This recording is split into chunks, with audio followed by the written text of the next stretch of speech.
Good evening. I would like to open the Monday, August 9th, 2021 open session meeting of the Kent County Public Schools Board of Education. The first item on the agenda is to approve the open session, to approve the agenda for this evening. I'm looking at something else. Do we have a motion to approve the agenda for this evening? So moved. We have a motion by Dr. Costa. Do we have a second? I'll second. We have a second by Ms. McGee. Any comments, questions? Hearing none, we'll call for the vote. All those in favor? Aye. Aye. Opposed? Hearing none, the agenda is approved as presented. The next item on the agenda is moving to closed session. The Kent County Public Schools Board of Education members, excuse me, this board, Dr. Karen Couch, Superintendent, Mr. Dan Hushin, Supervisor of Human Resources, and Gail Manley, Executive Assistant to the Superintendent, will move to closed session under General Provisions Article 3-305B to discuss the appointment, employment, assignment, promotion, discipline, demotion, compensation, removal, resignation, or performance evaluation of appointees, employees, or officials over whom this public body has jurisdiction, as well as any other personnel matter that affects one or more specific individuals, as well as Section 2, to protect the privacy or reputation of individuals concerning a matter not related to public business. Do we have a motion to move into closed session? I move that we go into closed session. Do we have a second? Second? We have a motion by Mr. Johnson, a second by Ms. Sullivan. Any comments? Hearing none, we'll call for the vote. All those in favor? Aye. Aye. Opposed? Hearing none, move into closed session.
Good evening.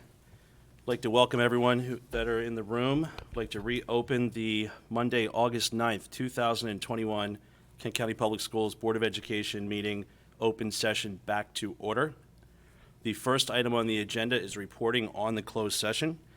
The Kent County Public Schools Board of Education members, this board, Dr. Karen Couch, the superintendent, Mr. Dan Hushin, supervisor of human resources, and Gail Manley, executive assistant to the superintendent, met in closed session under General Provisions Article 3-305B, Section 1, to discuss the appointment, employment, assignment, promotion, discipline, demotion, compensation, removal, resignation, or performance evaluation of appointees, employees or officials over whom this public body has jurisdiction, as well as any other personnel matter that affects one or more specific individuals, as well as under Section 2, to protect the privacy or reputation of individuals concerning a matter not related to public business.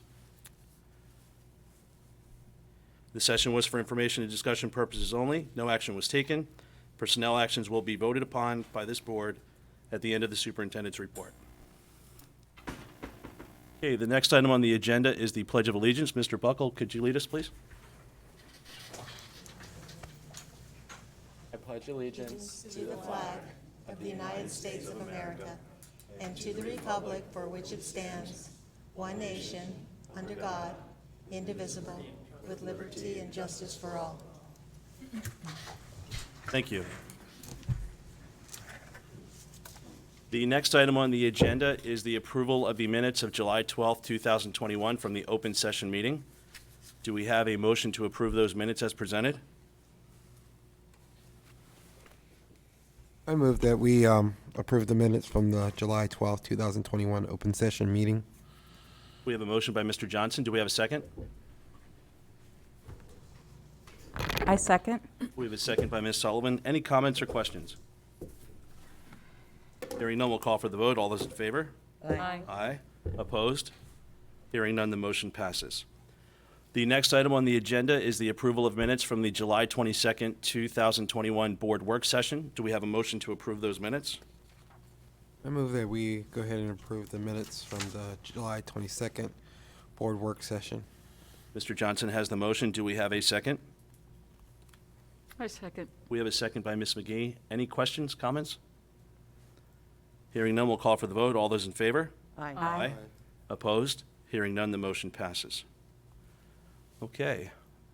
The next item on the agenda is the approval of the minutes of the July 22nd, 2021 fiscal year 22 reopening plan and ESSER 3 community session. Do we have a motion to approve those minutes?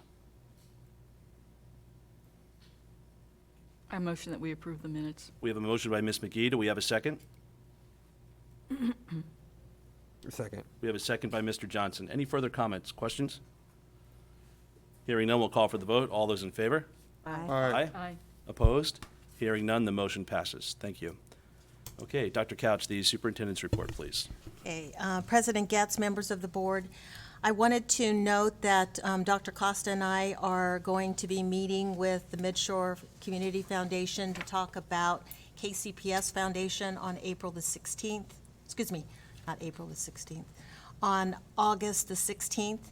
And we will be discussing how would best serve the Kent County Public School population in terms of putting together a foundation and what it would take to utilize a foundation with Midshore Community Funds. We also have, just to make you aware, and I'm sure some of you are aware, but we do have two funds at Chesapeake Charities, which are designated. One is designated for the radio station, and the other one is designated for teacher grants. So I did have an opportunity to talk with the executive director, Linda Kohler, to talk about what it would take to start a KCPS Foundation with Chesapeake Charities. And what I was told is the most important element would be to establish the purpose of the fund. And once we come up with the purpose of the fund, then we can just go ahead, since we already have existing accounts there. It would just be a matter of starting a third account, which would be just for the KCPS Foundation. She indicated that we have to keep a minimum of $5,000 in the fund itself, but we also need to make a determination of whether this is going to be an endowed fund or a non-endowed fund. So I think it'll be important for us to get more information from the Midshore Community Foundation to see what the difference is in terms of where we want to go once Dr. Costa and I meet with Midshore. So that's the only thing that I have to report with regard to the research that we've done on the KCPS Foundation. Last week, the Superintendent's Association had an opportunity to meet with the new state superintendent, Shodery, and it was an opportunity for us to talk about what his focus is going to be as he transitions into his new job. He's also been following up with individual calls to each superintendent, and today I had my phone call with him. One of the things that I thought was most important to announce is that he did indicate that MCAP, because MCAP is a different test, that there would be a new baseline that would be established. So that's kind of what we talked about during our work session, whether there would be, how it was going to correlate, how it was going to be different. And he did indicate that there would be a new baseline that was established. So I look forward to getting more information about that as we move forward. Summer Acceleration Academies began last week at Kent County Middle School, Galena, and Rock Hall Elementary. Had an opportunity to visit each of the programs. The students were happy. They were engaged in project learning. I think that we had a much greater turnout than we had initially expected. So it's exciting to see the students having a jump start before student learning in the fall. I also wanted to talk to the board about scheduling a second work session this month.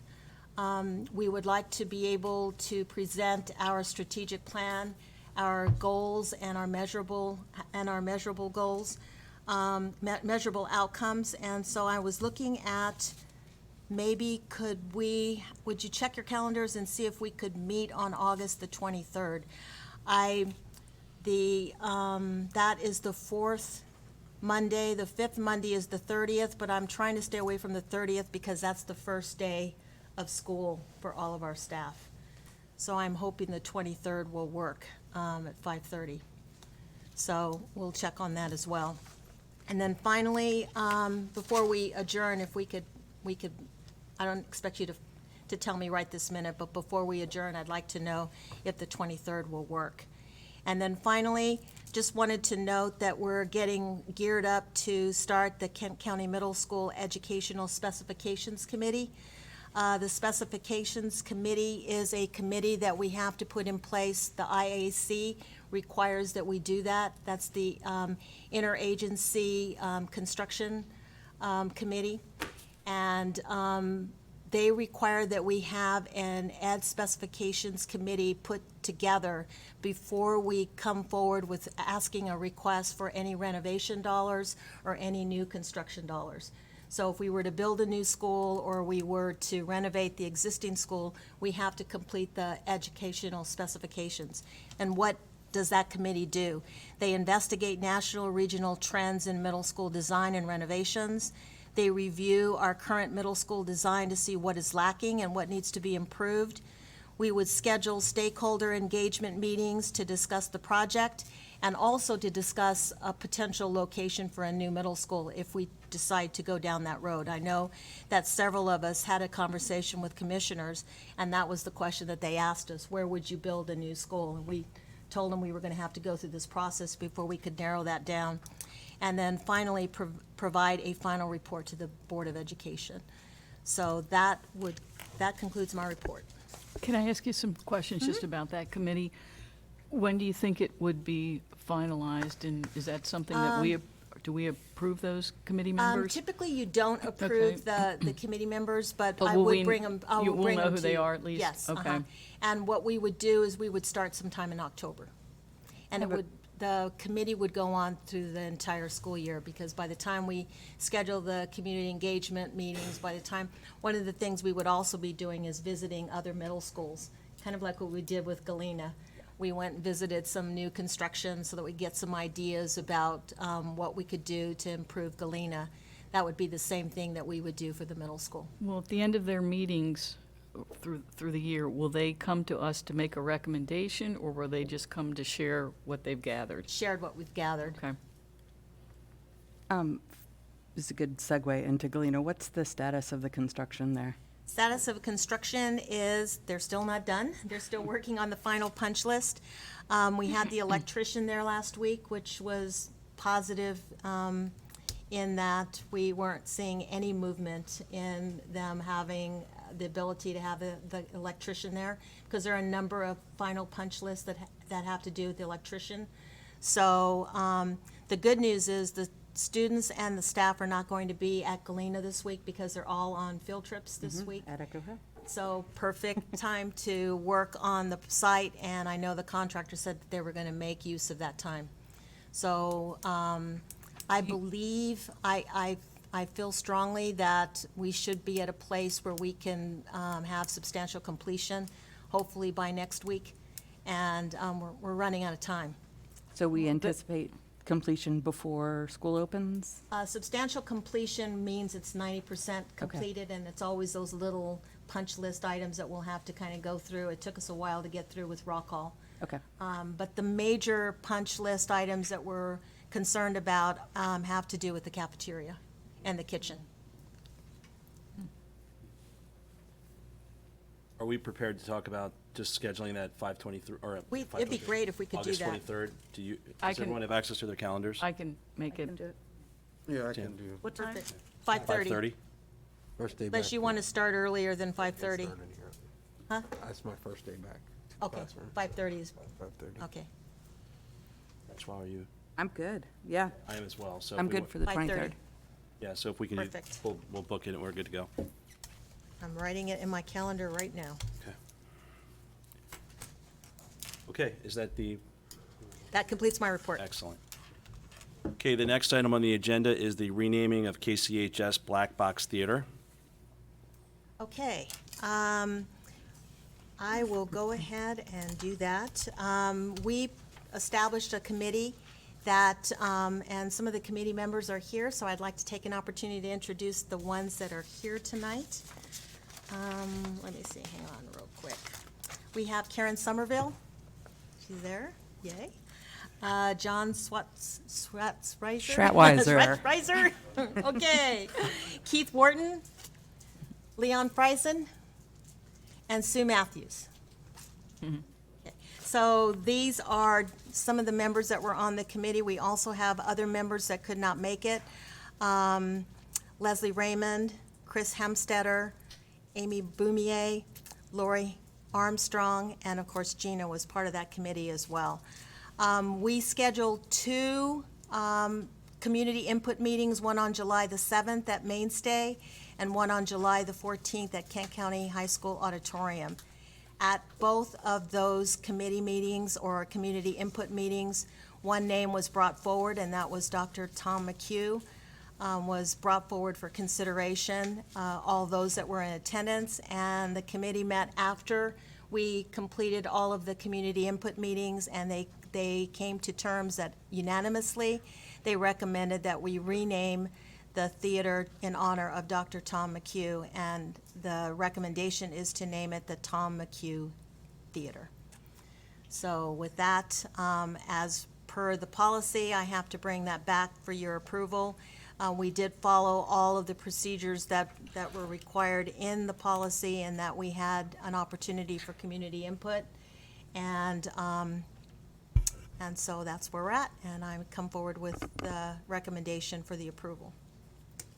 Just, could you just explain to folks where the Black Box, I don't know, many folks know where the Black Box Theater is located at the high school.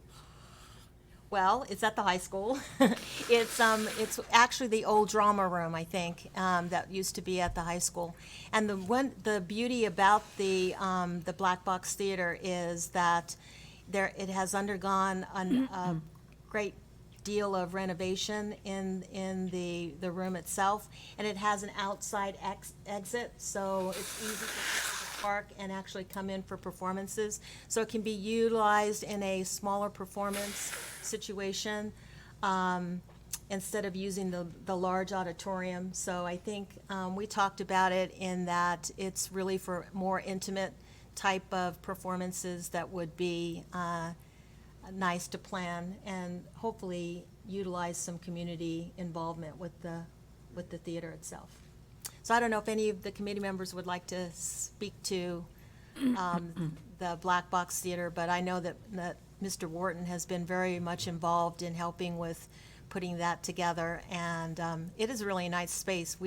While we were at the high school for the last community input meeting, we actually took a little tour of the Black Box Theater itself, and I think some of the committee members were pleasantly surprised at how well it turned out. Lighting, seating, everything is just really nice. Thank you all for participating on the committee, and I was there for that second meeting, and I think the idea of having this great space at our high school that would also be utilized by the community, much like the programming that they do at the radio station there, I'd love to see this become just that natural, fluid community space. So thank you for the work that you did on this. Yeah, and I will just add, and maybe Dr. Wharton could confirm, I think the very first performance we were there, and to actually remember Tom performing was pretty spectacular in that space, and it was a packed room. And you were gracious enough from the start to kind of walk us through where it was just nothing was painted, nothing, and to see it progress, and then to have the committee just come back and finish it up, I think is it's pretty spectacular. So thank you all again, as Ms. Sullivan, as everyone mentioned as well. Okay, so the administration is recommending approval to rename the KCHS Black Box Theater to the Tom McHugh Theater. Do we have a motion to do so? I move that we rename the Black Box Theater the Tom McHugh Theater. Dr. Costa has the motion. Do we have a second? We're not really renaming it, we're just naming it. It doesn't have Yeah, a that's name, true. right? Right. Naming. Well, in the policy, it's called renaming. so. Okay. We have a motion. Do we have a second? Second? Second by Ms. Sullivan. Any further comments or questions? Hearing none, we'll call for the vote. All those in favor? Aye. Opposed? Hearing none, the motion passes. Thank you, everyone, for your work.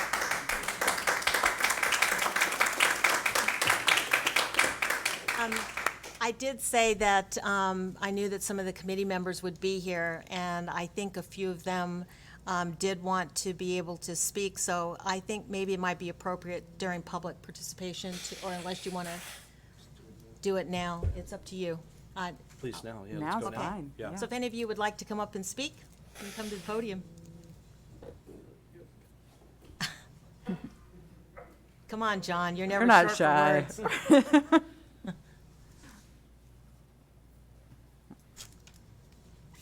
I don't miss an opportunity for a microphone. Good evening. I'm John Schratweiser. I'm the director of the Kent Cultural Alliance, and it had been my privilege for the last 4 years to work directly with Tom McHugh in his Arts in Motion program at the Kent County Public Schools, and Tom was an extraordinary mentor and a great friend. And his commitment to arts in the public schools is really unmatched in my experience across the state of Maryland. So I think that what you're doing by honoring Tom with this naming is really quite extraordinary and also very well deserved. Keith had this brilliant idea with this space, and I think between his great brain and Tom's great brain, and maybe a little bit of my grant writing skills, we were able to pull some stuff together. We certainly want to thank Ford Schuman and the Robert F. Schuman Foundation for their support, and all of the folks that donated to Tom and the Arts in Motion program, at least through the 4 years that I was working with him, and certainly for decades before that, and his work in the Kent County Public Schools. So thank you very much. Thank you. Thank you.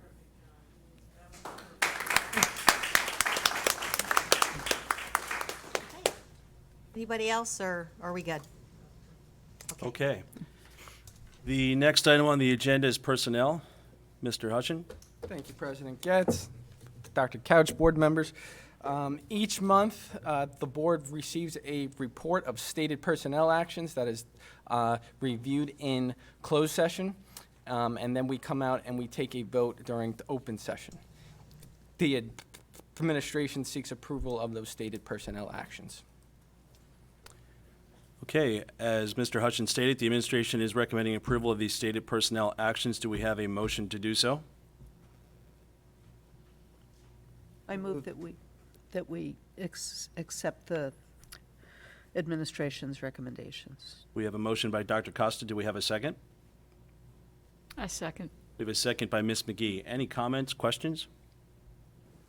Hearing none, we'll call for the vote. All those in favor? Aye. Aye. Aye. Opposed? Hearing none, the motion passes. Thank you. The next item on the agenda is public participation. Do we have? Okay. Then we'll move on to reports. Did you guys want to speak? Yeah, during public participation, it would be perfect. Sure, please.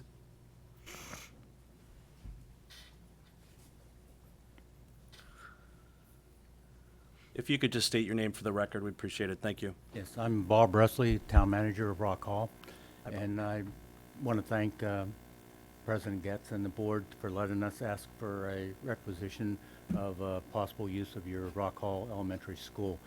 I do have handouts if you wanted them or not, but what's happening is the town of Rock Hall, the municipal building, has become a contentious place for working out of, and we've now been able to move our public people out to work at home, and then the only people that we have not been able to move is the police department because they can't work from home, they have to work here. What we're requesting is the possible use of a room that's at the Rock Hall Elementary School for administrative use only by the 3 officers, Chief Dempsey and his other 2 officers, to have a place to be able to go in and do basically paperwork. There will be no criminal activities, nothing would take place in there other than just they're using it as an administration building. We're willing to work with Kent County IT to make sure that the hookup for our system is mirrored over so we can use the same IT fiber optic that's there. And it would present a positive for both relationships with the students and the faculty with the police department, and also be able to share the police department and be able to work better with the community school. And some of the things that we're don't have answers for that I know you'd like to answer is how long. We're right now in the process of evaluating what we have to do next. It's right at the infancy stages of deciding if we renovate the building or if we have to do something else to create a whole new municipal building. But for short term was the protection of the personnel and move them out of the school, out of the present offices and into a working place that can work right now. So any questions or that we could answer? I didn't know if this was like a Chief Dempsey would like to also comment. Great. Good evening, ladies and gentlemen. Thank you very much for the opportunity to speak to you. Being somewhat homeless right now and trying to look for a place, Ms. Hemstetter brought this to our attention. As you may or may not be aware, the police department prides itself on our relationship with our elementary school. We spend time, I specifically spend time at lunch with the children. We have an officer there in the morning and in the afternoon for arrival and dismissal, and we try to promote a positive interaction with the students there. In my 46 years in law enforcement, I'm finding that the younger you acquaint them, the easier it is now. So I thought maybe this might be an opportunity to only enhance that relationship with staff and students in the meantime until we can find other more permanent location. So any consideration you folks would give us, we'd deeply appreciate. Any questions of specifically of me? So I can just assume that timing is fast and furious, right? I mean, Pretty much so, and I mean, and we certainly understand any any discussion or any further, discussion amongst you folks as to whether you think this is workable or not is certainly more than acceptable to us. We're just trying to start looking somewhere. I'll deal with them. Yep. I'll give you a call. Thank you very much. Thank you. Thank you. Thank you. Okay, thank you. The next item on the agenda is reports, Kent County Teachers Association.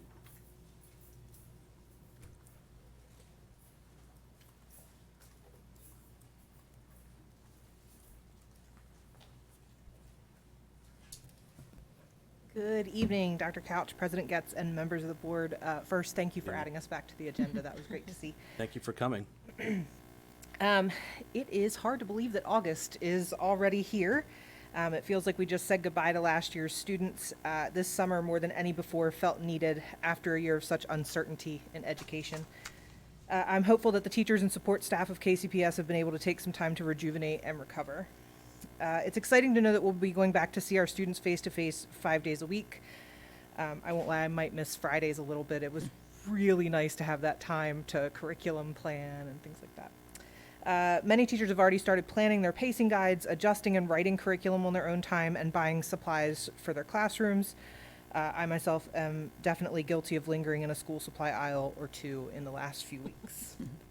As mentioned at the last board meeting, our focus for KCTA this year is communication amongst all stakeholders in KCPS, and while the idea of being back in person is exciting, we would be remiss to act as if the pandemic is over. In fact, numbers are rising, and while Kent County has been relatively low in numbers, the Delta variant is more contagious and is proving to impact children more than the original COVID virus. The American Academy of Pediatrics and the Center for Disease Control have both recently released recommendations to best keep our students and staff safe and in school. We would ask that whatever mitigation measures will be implemented in Kent County Public Schools, that it be communicated clearly to the staff, the parents, and community members in multiple ways so that there is no confusion about what will be required in any of our school buildings. We'd also like to thank Mr. Hushin for inviting KCTA to provide lunch for a large group of new teachers on August 25th. We're excited to come and bring them some good food and let them know what KCTA does. And we're also looking forward to working with Human Resources to create some strategies for retention here in Kent County. Thank you. Thank you. Thank you. Okay, the next item on the agenda this evening is board discussion. Sam, we can start with you, Yeah. please. Thank you. Just to kind of preference in the beginning, I did just get my wisdom teeth out, so I'm a little swollen. So I'm gonna try my best to speak up because I have like gums in the way of my, not but anyway. School updates from Kent County High School on July 27th. We had a meet and greet evening event. So the new administrators could meet with students and get to know the new administration and ask any questions that they possibly had. And then 2 nights later, on July 29th, the Kent County High School had a fall sports orientation and the Success Summer School program wrapped up, attended by 44 students. Next Generation Scholars has trips to Goucher College, Washington College, and Salisbury University. And schedules have been mailed out to all KCHS students, so please check your mailbox for schedules. And if there is any scheduling conflict, to make a schedule a meeting with guidance. And then August 11th is the first day of fall sport practice for Kent County High School. And then moving on to Kent County Middle School. On August 1st through 19th, 8:30 a.m. to 1:30 p.m., the Acceleration Academy for grades 6 through 8. August 19th, student schedules are available in Power School and also at Kent County Middle School. August 25th from 6:45 p.m. to 8 p.m. is the Parent Input Open Meeting. This is going to be on school improvement and their plan for 2021 and 2022. August 25th, new teachers begin at KCMS. And then August 26th, 5:45 p.m. to 6:45 p.m. is evening tours for new families or families who are nervous about KCMS. August 30th, all staff reports, and September 2nd from 11 a.m. to 12 p.m. is their open house.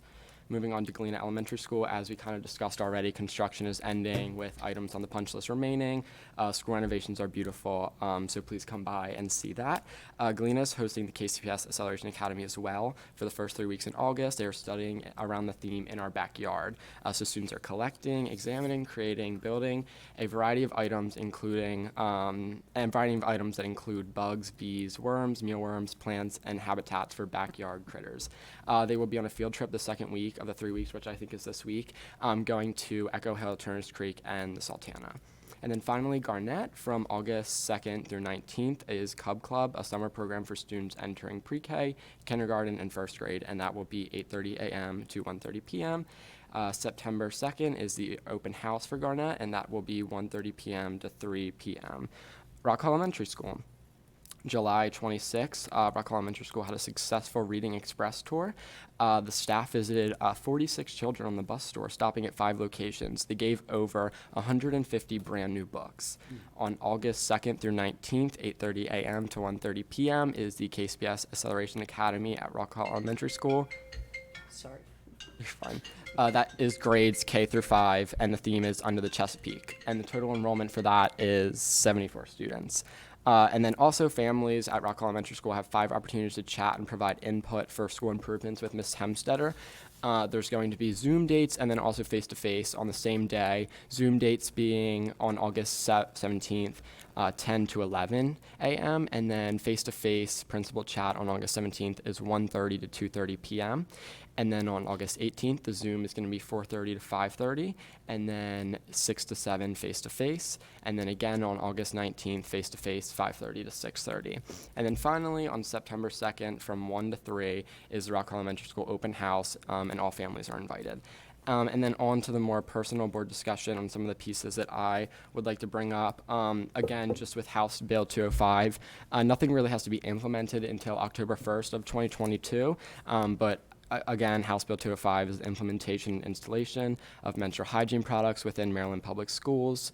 I've had a couple conversations with fellow student members on the Western Shore, and a couple of these states, I know Anne Arundel and Montgomery, have already started to put it in their budget. Again, just for kind of to rehash that, the state does reimburse us, so when we do purchase those dispensers initially, it will go out of our budget, but then we will get that money back from the state under the House bill. And just some more stuff for reference. Anne Arundel County Public Schools has testified in support of that, and then the PTSA in Montgomery County as well. So it's pretty exciting that such a progressive policy, for one, passed, and two, is kind of in support by many school systems, more specifically on the Western Shore. And something just to say, I think that when I see these Western Shore counties with leaders with progressive policy, education, even students who are co-authoring these bills, it just makes me think maybe that's why they test higher and have some of the best curriculums, because they don't wait to favor their students. They don't wait to make decisions and to start working towards the installation of dispensers. And then again, I'm happy to continue to push and help anyone with that process and adding that to our budget. Which kind of brings me on to the next topic, which is mass. As Ms. Buckman kind of stated, numerous Western Shore counties have come out with mandates, and even the CDC, and just statistics that are updating daily. As Kent County even moves towards a 5% positivity rate, and we see the Delta variant grow, I think we should consider putting some sort of mandate or even just recommendation into place and having something come out, and when it does come out, making sure it goes through on all channels. I know we have a work session coming up, maybe discussing that more during that. And then one of the last things I have, so I know that we usually have folders that go out for students on the first day, and I think I actually have one for all of you. This is called, this is from Montgomery County. It's called an intake form supporting student gender identity. So let me grab everyone one really quick. Just take one and pass it, thank you. So basically what this form does is it is a form that is given to middle and high school students in Montgomery County and anyone who asks for it in elementary school. And it's for all students to fill out, but it's a form that is kept confidential and goes through a student's name in which they identify by, their gender, and the pronouns that they use, and goes more into depth about privacy, confidentiality, and disclosure. So plans they have for using the restroom, their go-to adults on campus, and just making sure that we provide support and safety for our students through this. This is from Montgomery County. It was actually written by the student member and kind of through the committees as well. And I really like this form, and I don't know if there's any possible way that we can implement something close to this to have for our upcoming school year, or to think about for school years in the future. So that is what I have with that. And then I wanted to use my final time today to say a few things that I've mentioned in previous meetings and mentioned a little bit earlier, but now to the extent in which their severity lays. As a board member, I want to be able to produce and construct an education for my fellow peers that is both exciting and promising. I want to be able to build a school system that creates passion, drive, and success. However, to grow a community of leaders, we cannot continue our current ways of education. To start broadly, we do not strive for challenging curriculum. We see the basics given to us by MSDE and retain those as if we cannot strive for more. Through conversations and research, I realized that our ESOL department is significantly lacking. For starters, it doesn't even have a tab or location on the Kent County Public Schools website. For ESOL, there is no checklist, no proper training, and therefore no teachers knowing how to properly perform and lecture with these students. When I researched universities and institutions in which I may be interested in for the next years, they all brag about their student-to-teacher ratio. That's the big thing, student-to-teacher ratio. Well, considering the amount we talk about data, our ratio for ESOL is 95 ESOL students to less than 5 instructors. On top of that, our main instructors for ESOL aren't even bilingual. This is not a requirement to be bilingual, but it does help considering that ESOL students, most of them do not speak English at all. Hispanic student population is rising in our county, and programs like MSDE give us basics for how to provide sufficient material to ESOL students. We're given bullet points, plans, and procedures, but we have zero execution. So I ask, what are our standards for ESOL students? What is the curriculum? And what is the classroom management?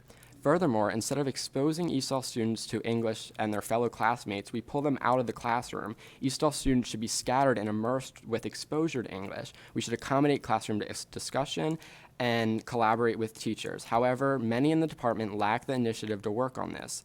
There's a lack of contact to the ESOL department, and many have training, but they do not put the lessons into place. We need empathy for all our students. We should not have students with zero educational background in high school courses which lead them to struggle and failure. We need to accommodate needs based on connection and need rather than age. And finally, with ESOL, we need to re-examine and diversify the curriculum, support, and attitude towards that department. This moves me further past ESOL and curriculum. Kent County Public Schools does not strive past the basics. We do not push ourselves into the progression of the future. I sit at a board meeting before school starts again with an agenda lacking sufficient information regarding the school year. We don't have an updated student handbook. We don't have new educational policy, revised educational policy, and we do not mention student needs to be pushed further into success. We do not have any recommendations or mandates for math. We fall behind in testing. And finally, we do not examine student education at the level that we should. We're a small county, which means we should make decisions faster. We should not wait for MSDE to make a statewide recommendation and act out of the health of Kent County Public School students. We should not have a student member bring up concerns during a board discussion and then no discussion afterwards. Let us talk about it. Let student members vote on policy and curriculum at meetings. Let student members like me be invited and attend the closed sessions, because at the end of the day, the decisions that you make impact me every day. Yet I cannot vote and I cannot discuss. I make comments and I'm left with stares. As board members, we need to reconsider the non-voting member that is speaking before you today. It is crazy how you vote on my education, yet I cannot. You vote where the money and dispersion of education for my school system goes towards, yet I cannot. With your voting rights, you can do more for my peers than I can, being the student liaison. Yet you do not use your power. I ask for you to consider my voting rights, consider my recommendations, consider my policy. I've talked to numerous Kent County Public School students about my policy and have constructed it with the needs and opinions of all in a favor. I can come off as undermining to the current system and stress of those who work within it, and I do apologize if I come off as that, but may we realize that the stress that a student has to go through who sits in education that is lacking and in the past. May we realize the stress and anger of all my peers as we continue to lack of equity in curriculum, diversity, and staffing. And finally, may we realize that students have a voice that should be listened to. Thank you. Thank you. I have a question. Go ahead.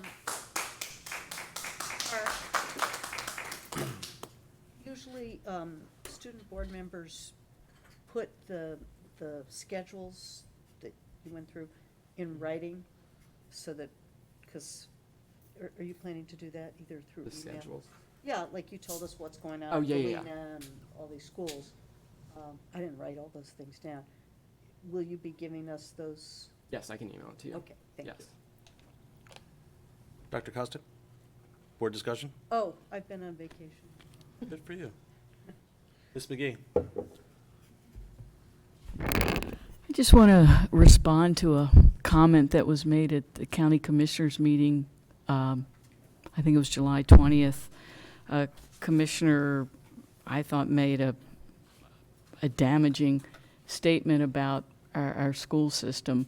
About, he's worried that looking at the test scores, that his grandchild might come out of Kent County Public Schools dumber than when she went in. And I won't deny that I've been critical of some of our failings, but I feel like, not to say anything, silence would be that I was agreeing with what he said, and I felt like it was a condemnation of our entire system for every single person that works for us, for every teacher, for every bus driver, for every instructional assistant. And I also felt that it was unfair to our kids that are currently in our school system. I mean, these are basically the top representatives of our county and are saying that our school system is crappy.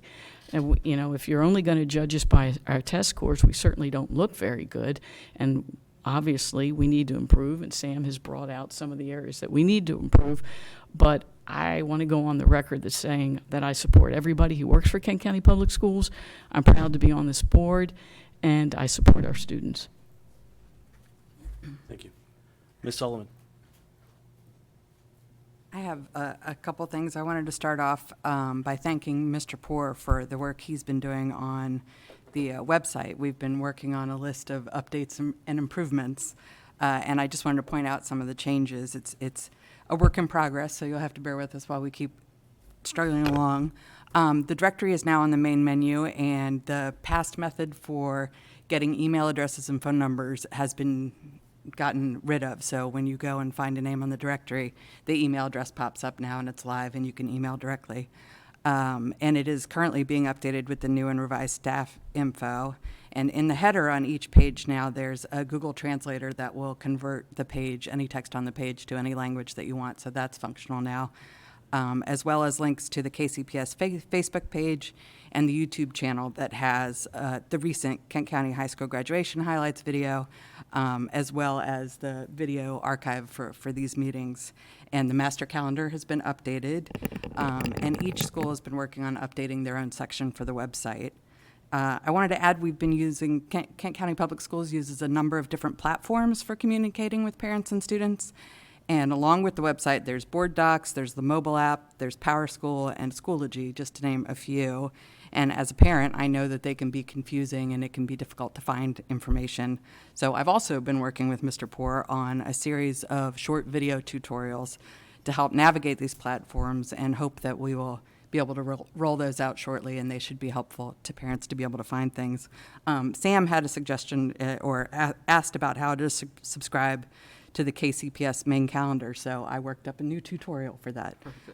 If anybody else has any suggestions for tutorials for how to navigate or what programs we have that they have questions about, feel free to email me directly at fsullivan@kent.k12.md.us. I also mentioned at a previous meeting that the theme for this year's Sumner Hall's Legacy Day is Outstanding African-American Athletes of Kent County, and the exhibit for that event is now up in the Bordley Center in Chestertown, and it'll be on display through September, and it contains over 40 Kent County athletes from the 1940s until now, including bios and photos, as well as coaches that were instrumental during that time. I hope that everyone will come out and enjoy the event, and for more information, go visit sumnerhall.org. And Nivek is the chair of the event, and we are trying to coordinate a meeting time, especially. The event starts at 5 on the 21st, but if Kent County Public School students want to come out at 4, we're going to try to arrange a special meet and greet for some of the professional athletes who are making the trip out to see the exhibit.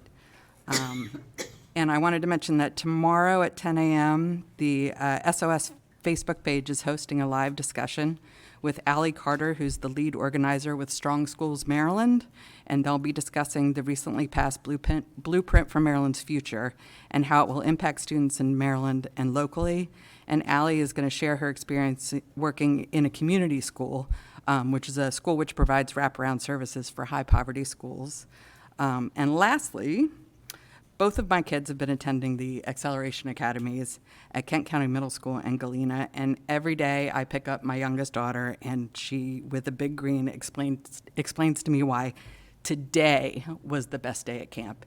Every day she tells me today was actually the best day at camp. So I wanted to thank all the principals, teachers, and staff who are making this such a wonderful experience for our kids. And I want to ask parents to please reach out to the principals and staff and let them know if your child is having as great an experience as my kids are. So thank you. Mr. Johnson. Yes, good evening. First, I had the opportunity to check out some of the Acceleration Academies, our camps, one at the middle school, the Rock Hall, and Galena. Had a great time. You know, children you can come in a bad mood, and somehow they seem to brighten up your day. Some of the activities that they were doing at all the levels were just amazing. One class I went into, they were doing a cross-pollination. They were talking about bees, and they were doing a cross-pollination where the students had to take a pipe cleaner and put it on a flower. So it was really interesting, some of the activities in pre-K. One time I did see Dr. Couch, ran into Dr. Couch at Rock Hall, and the pre-K students were doing a little farmer's market and a little station. So it's been very interesting and very rewarding. I was telling Ms. Giacomoix tonight before the meeting how amazing that we have these activities and these opportunities for our students. Yes, Ms. Sullivan brought up Legacy Day, which is, again, honoring our Kent County African American athletes. A great deal of those are students in our school. Ms. McGee has been a big hand in this project as well. And again, it is up at the Borley Center. Legacy Day takes over 2 days. So on August 20th, we have our reception to honor these individuals that will be held at Jane's United Methodist Church, the corner of Cross and Cannon. And then on Saturday, we start the day with the genealogy workshop focusing on African American history and genealogy. And then at 5 o'clock, we start our opening ceremonies at Wilmore Park. And then we at 6 o'clock. No, stop lying. At 5:30, we have the genealogy. We don't have the genealogy. We have the opening ceremonies. At 6 o'clock, we have an Aretha Franklin tribute. And then at 8 o'clock, we do our dance party. I should know all this. And again, I wanted to put my colleagues to maybe hopefully mark in your calendars on August the 25th. From 1 to 4, we have a board service academy through MABE. This is some work that I've been working on with MABE, and is our educational equity board governance work. Is Your Board Ready is what we're calling it. So this is 1 to 4. We're going to release our equity workbook for boards of education across the state, which has been a process since I came on the committee, way before I came on the committee. So that's going to be exciting to really reveal what that workbook looks like and some of the chapters we have been working on and giving input on. And this is our first board meeting before the start of the school year, and I wish everyone, all our educators and scholars, a great rest of the summer and even a great start to the school year. Even Mr. Buckle brought up some good points. We do have a ways to go, but I think this year with things are different, and I think we have the opportunity to change some things around and to look at things a little bit closely, and to really figure out how we can keep some of the same things traditional, but also how we can uproot and manifest and develop a new way of looking at education and a new way to supporting it and making it wrap around and immersive for all students and just not some, depending on their ethnic identity or their gender identity. How do we can make it an immersive experience and a positive experience and a safe experience for our students and scholars. Thank you. Thank you, Mr. Johnson. Just a couple comments. Dr. Couch, thank you for scheduling the next work session. I hope that if the board agrees moving forward that we find a cadence to work on topics and different things that we normally wouldn't handle at a business meeting. So I'm looking forward to that. I also really like the idea of the foundation discussion. So Dr. Costa, thank you for you and Dr. Couch going down that path. I think if we can establish or have partners that help us establish that foundation. There are some great foundations in the state that do some great things, so I'm really, really excited about that. KCTA, thank you for being here. Ms. Bachman, thank you. It actually does mean a lot to see you here and to have the group represented. So I just thank you for that. You know, we went a long time without having the voice, so I appreciate that. And I'll just echo Trish's comments. It's unfortunate that comments are made, you know, by certain people that are downplaying, you know, what is going on. Is there room to go, meaning, you know, testing? Yes. Is there room? There always is. It's never going to stop, you know, and to have comments made that imply that the school system, from the administrators down to the students, from the custodians to everyone, you know, it's just not a good scene. So, you know, I just thank you, Trish, for bringing that up and echoing, you know, I think the feelings that we all have. So I really appreciate that. Okay. That's all I have. Okay, the next item on the agenda is education services. So we have the special education transition plan.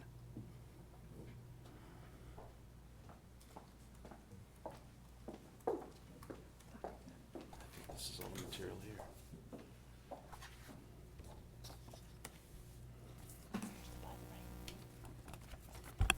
Good evening, President Getz, Dr. Couch, members of the board. We're here tonight to present the Kent County School to Work program that began approximately 2.5 years ago through a small grant received for our secondary transition from MSDE that has expanded into multiple grants with MSDE and the Division of Rehabilitation Services. Our focus started really when our parents complete the parent survey that is completed each year. We looked at the parent survey and noticed that a lot of our parents felt that students weren't always prepared for life after high school. So we took a deeper dive into what does that question really mean through our CCAC program and polling our parents at IEP meetings. What we found was that students with hidden disabilities, parents of students with hidden disabilities often felt that those students were neglected. So we started thinking outside the box of how to increase this. We started talking to our parents and asking, well, what happens, and polling our parents of graduated students. So the first thing we did after this was we increased the number of our transition assessments that are given to our students to include career interest and skill assessments that will help us match students to employment opportunities that would promote success. Additional planning was completed to help with this, and we soon were able to pitch our School to Work program to employers, asking them to provide on-the-job training skills, and to know if it was not a good fit, we would switch the students. We encouraged employers to participate in a short-term 12 to 14-week program, training program before proposing a new student for the employment, unless it was an obvious fit and that employer wanted to employ that student for the remainder of however long that employment lasted. So we work closely to educate our employers in our community on students with hidden disabilities. These are typically your students with learning disabilities and those other health impairments, those disabilities that are not obvious. Most of our employers had an idea of students with disabilities as being those with the more significant cognitive needs or significant disabilities. So we made sure that our employers knew this was not a drop-and-go program. We did not want them to think that we were just placing the students and leaving them there and making them do all the work.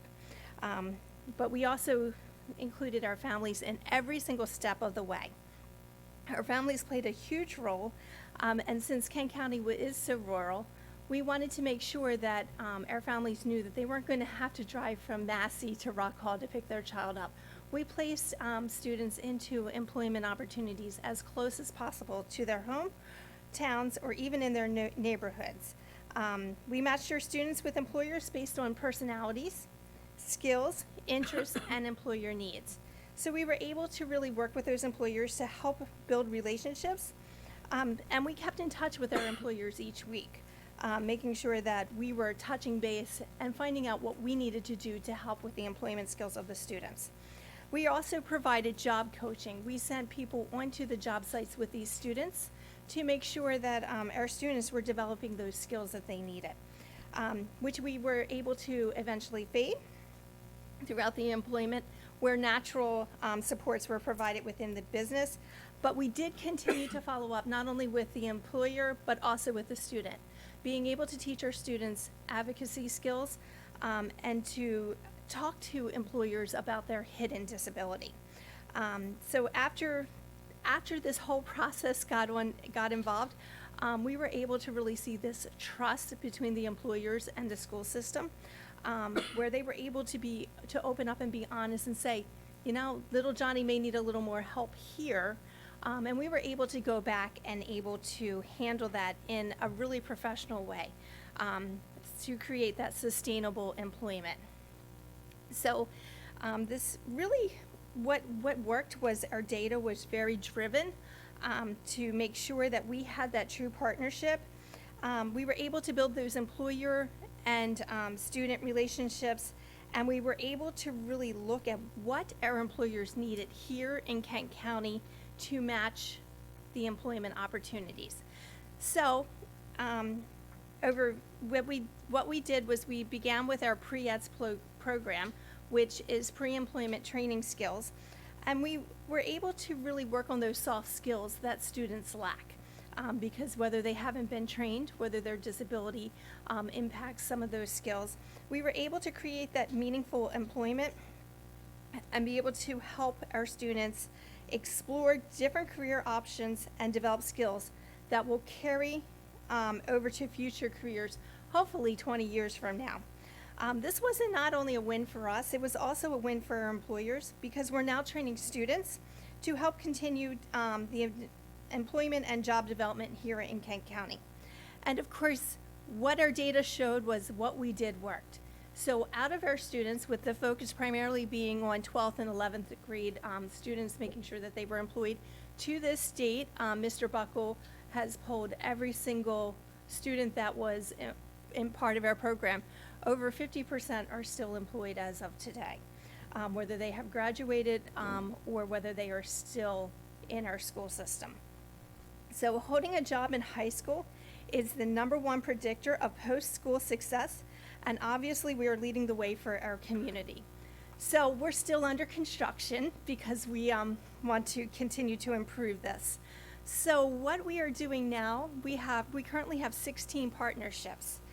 We want to increase this to 20. This was, of course, last week, but I think we have already increased to 20 because we have been able to get 4 more employers to discuss our program and interested in joining us for the next school year. So we're going to have to modify that goal a little bit. But how did we get all of these employers? So under a grant with DOORS, which is the Division of Rehabilitation Services, focusing on students with hidden disabilities, we were able to help these students focus on job skills that made them marketable for our employers in our county. We shared our program with the Chamber of Commerce, Kent County Economic Development, Downtown Chestertown Association, the Greater Rock Hall Business Association, and with individual employers here in Kent County. Did I forget any, Mr. Hushin? Okay.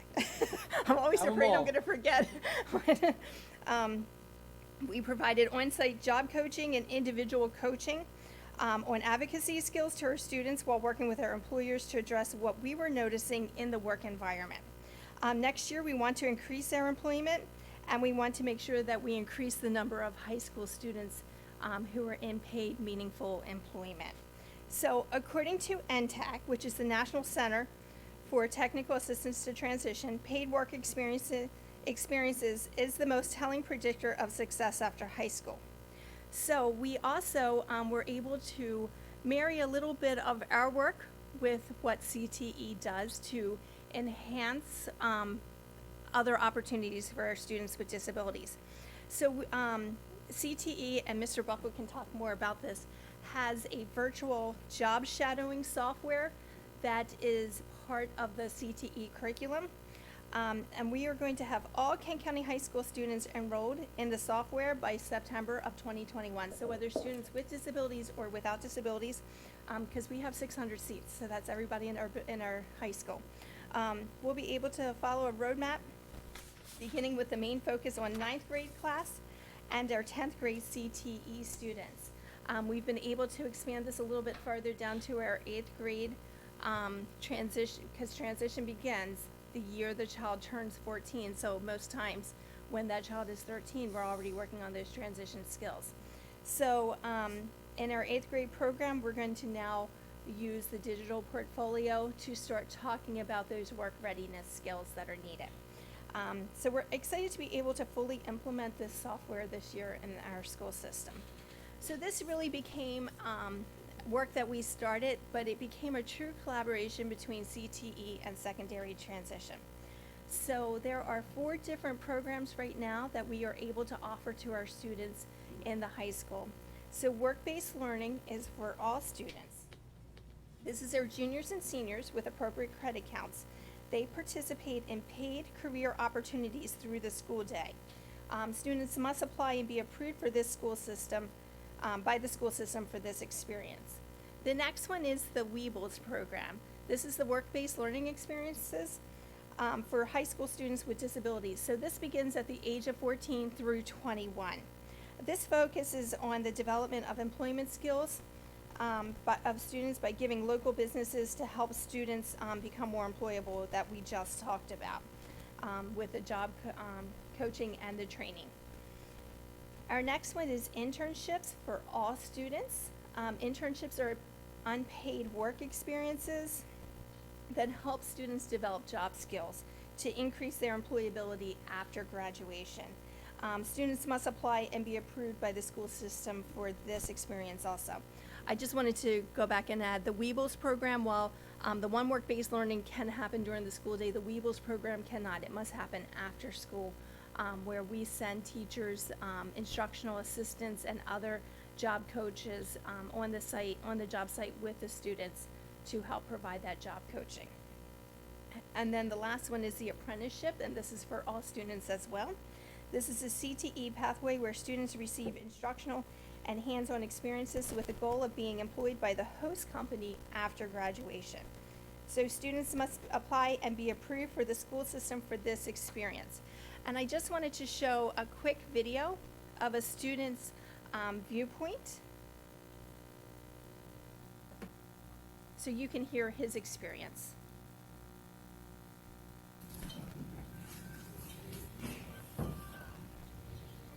And this is a student that we have at the Breeze Sailmaker. So how is this meaningful to you? More viable for the future. It's a much better option than something like McDonald's or Hardee's or, some fast food place or something like that. Or, picking up trash or whatever. It's a lot more interesting than that too. Keeps you engaged. Always doing something. It gives me something to take up my time during the day, rather than just sit at home or go get in trouble or something like that.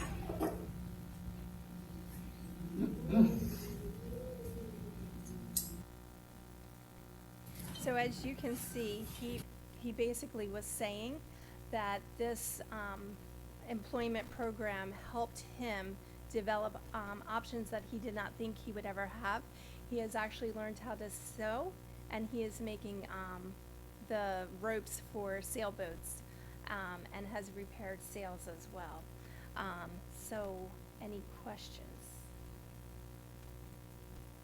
I think this is so great, and I watched the video from home earlier today, and I really enjoyed seeing how enthralled he was by the work that he was doing. I appreciated that he was trying to answer the questions, but I really enjoyed all of his motion and the way that he was working. I thought that was very impressive.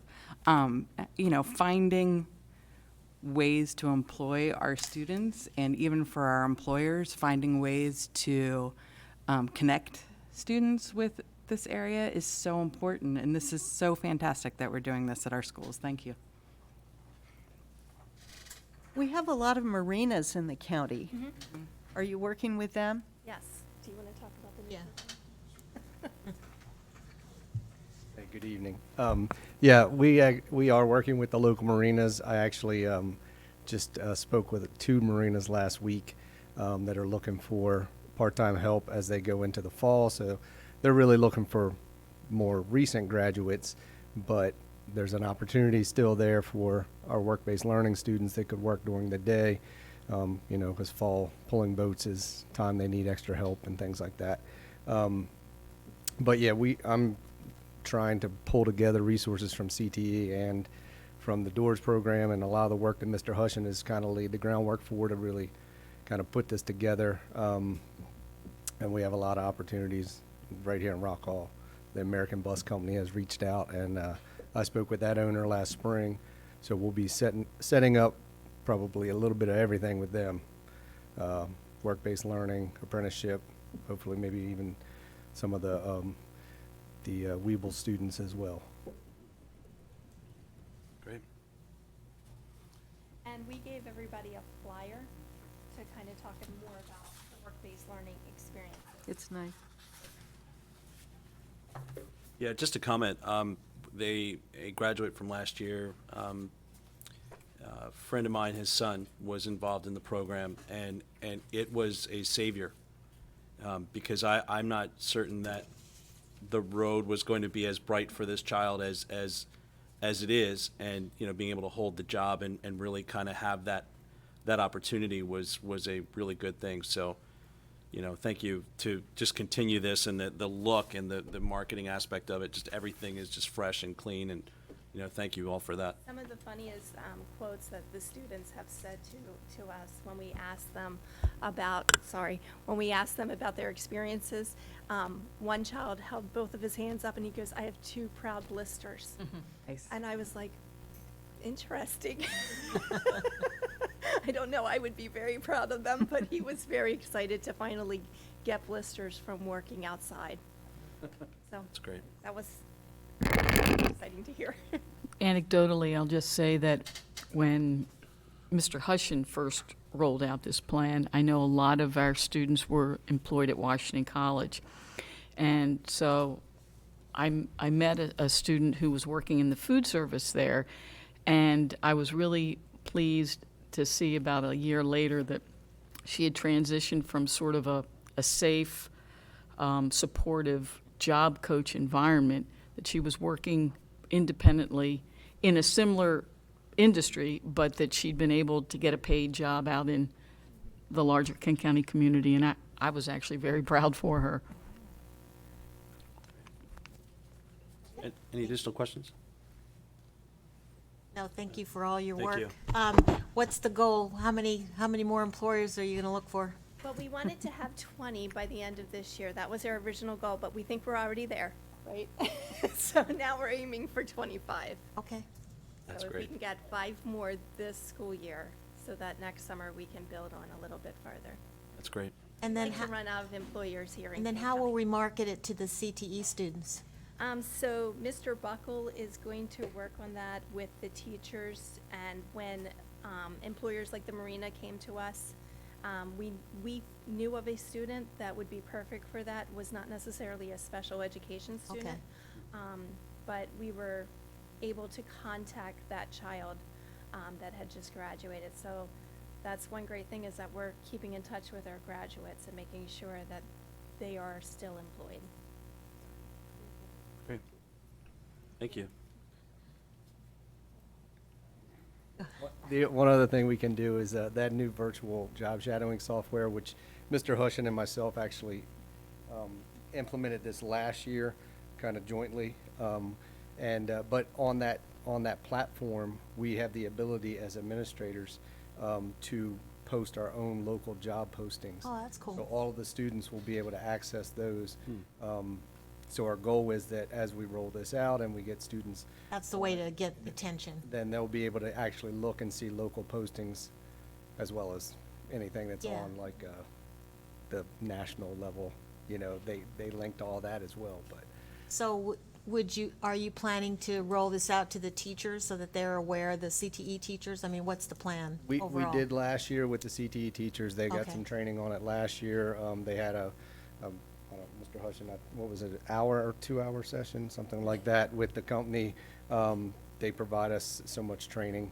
So Okay. we'll be able to, have another brief session this year with them to refresh them. But it's very similar to the other platforms. They can set up classrooms and they can assign different tasks on the site, everything from job videos to, career assessments to resume building. There's everything.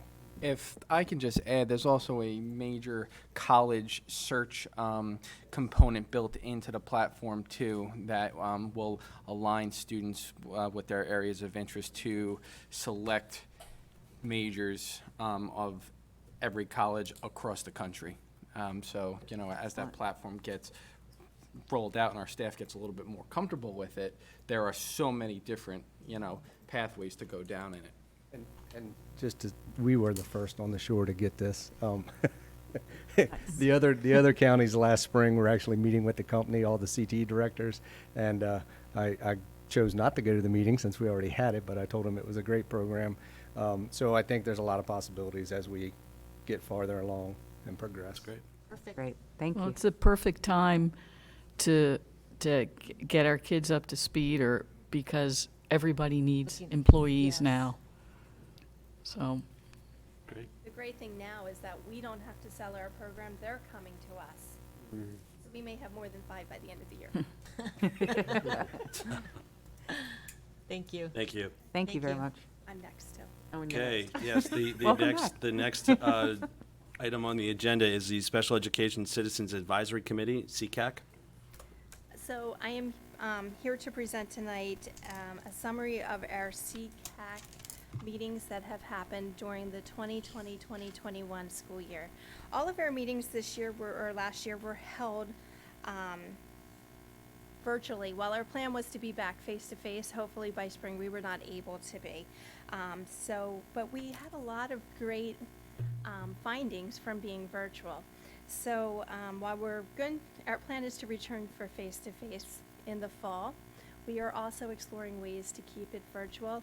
Mrs. Profit, who is our CCAC chair, has been exploring different ways of how we can also not necessarily just live stream our meetings because we want the interactiveness of it, but to maybe offer a virtual platform where our participants who are not in the same building with us can still participate, ask questions, and be part of our meetings. So this information is for informal purposes. So we started our year last year with, we had done a lot of work with Dr. George Tilson around secondary transition and work-based learning. Dr. Tilson was able to come back to our school district after we had a student present with him at a conference and discuss the area of future planning and transitioning for life after school. We reviewed programs in Kent County and focused on what happened during COVID in that first meeting. We also brought in advocates to help our parents because we know that in an IEP meeting, our parents are the most valuable piece of information we can have. So we had Parents Place present a discussion of seeing our children's gifts to help us be their best advocates.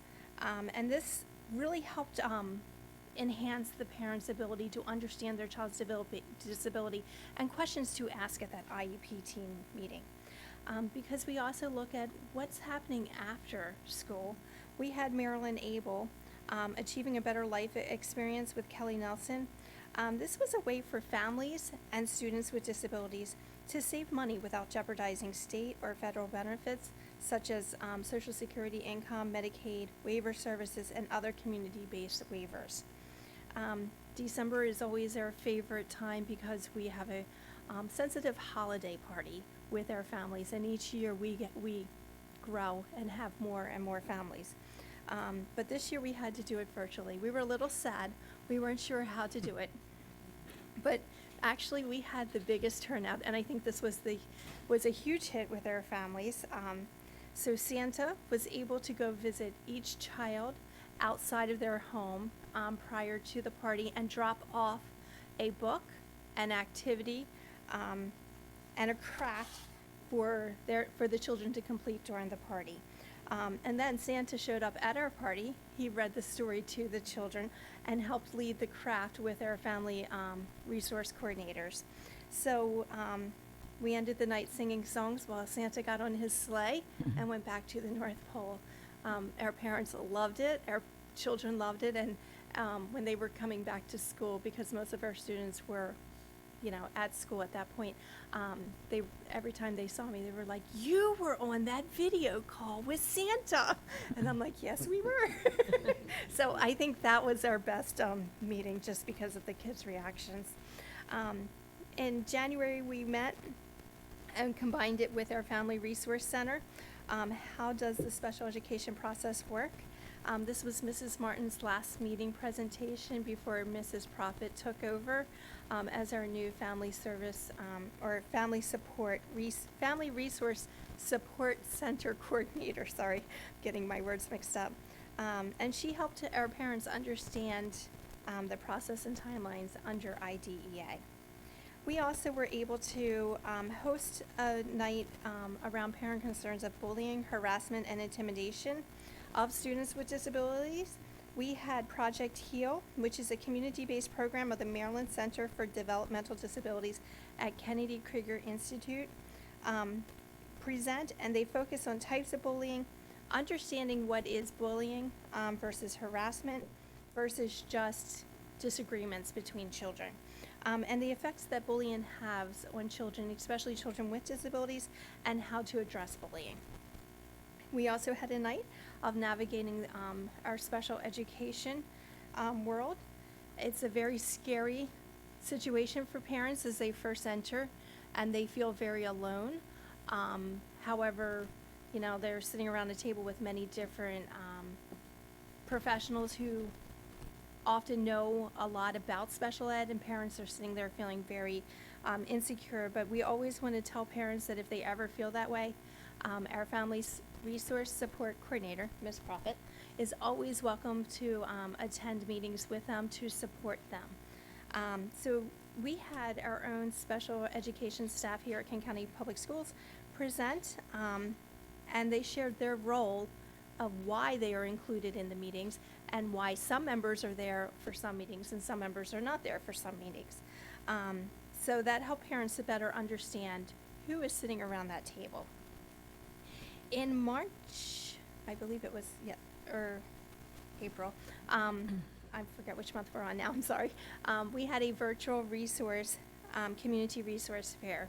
This was a very busy night.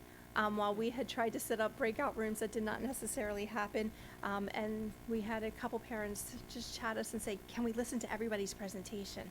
Well, we had 26 different agencies share how they could help support students with disabilities in Kent County.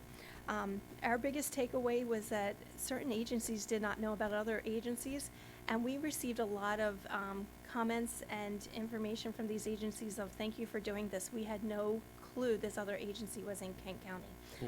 So we felt that was really great, and we're going to continue that for next year. So they addressed situations from infants and toddlers all the way through adults, past graduation for our parents.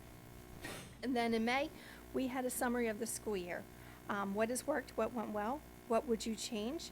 And we reviewed the legislation that was passed this year that affects special education in Maryland. We also had special education staff awards that were given to our staff members because we have some really awesome staff that needed to hear how awesome they were during this pandemic. So what we noticed during our CCAC meeting was that we had a new set of parents that have never attended virtually. This was exciting for us because it really increased our attendance and allowed us to get viewpoints from additional parents to improve the services we were offering here in Kent County. In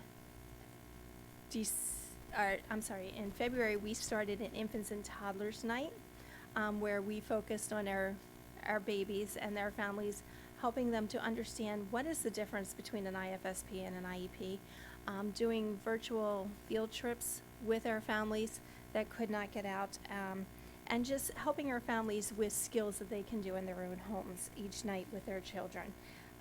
We received a lot of positives from that, from our parents about that, so we will continue that again next year. So instead of one night, we are now up to 2 nights with our community outreach.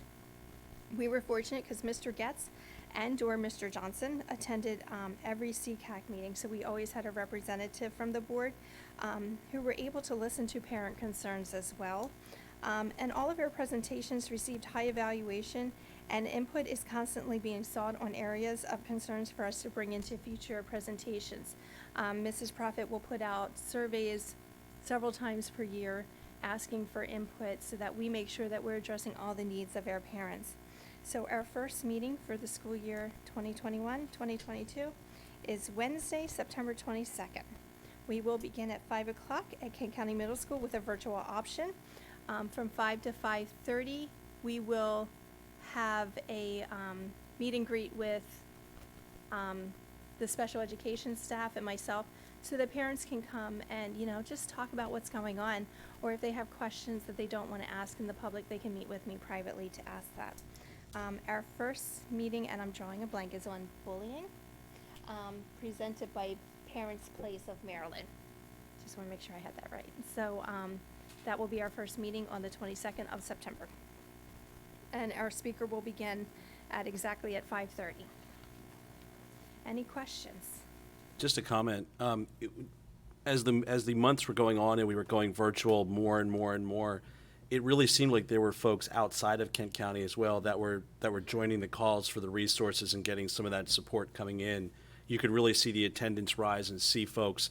I believe a couple folks mentioned Anne Arundel. They were from Anne Arundel and they heard about what Kent County was doing and they were super impressed. So it was pretty wild to see that, as you mentioned, the attendees grow, and not only locally but across the board. Right. I think the biggest surprise, we had somebody from Southern Virginia who tapped into our virtual meeting because she said, I'm struggling with this with my own kid. I thought maybe I'd get more ideas. So, we're open. If anybody wants to come, they're more than welcome. Great. Okay, thank you. I just want to give a shout out to Ms. Profit. I'm not sure if it was in her role as the advisory committee chair or in the new job she has, but I thought she did an amazing job of just publicizing on social media what was going on. I didn't attend any of the meetings, but I felt like I knew what was going on just from the information she shared. So thank you very much. We are fortunate to have her. Great. Thank you. Thank you. Okay, the next item on the agenda is the Achieving Academic Equity and Excellence for Black Boys, AAEEBB. Are you clicking it or am I clicking it? Oh.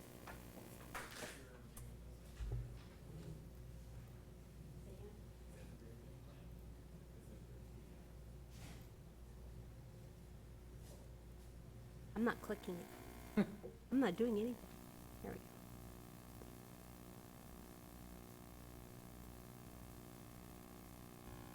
There it is. Okay, good evening, President Getz, Dr. Couch, and board members. Good evening.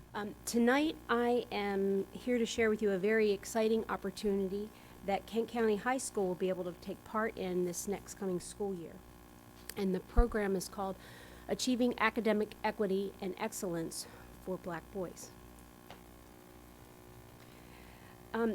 To set the stage, I just want to give you a little bit of background that was the foundation for this task force. Maryland Public School data shows consistently lower proficiency and graduation rate for black boys. When we looked at the PARC trend data from 2005 to 2015 and 19 for math 3 to 8, algebra 1, ELA 3 to 8, and English 10, black students scored lower below other student groups. And when compared to their black female peer groups, the black boys scored even lower. When comparing high school graduation rates of black young men compared to black young women to other student groups, the achievement gap has persisted unchanged for years.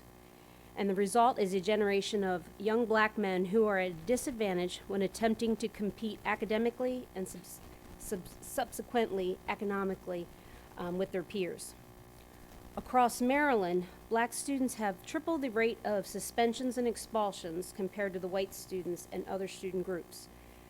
Finding solutions to the academic disconnect that is undeniably existing in educating black boys is an urgent priority requiring commitment, engagement, and resources. Now, with this in mind, in June 2020, the State Board of Education approved the formation of the Task Force on Achieving Academic Equity and Excellence for Black Boys.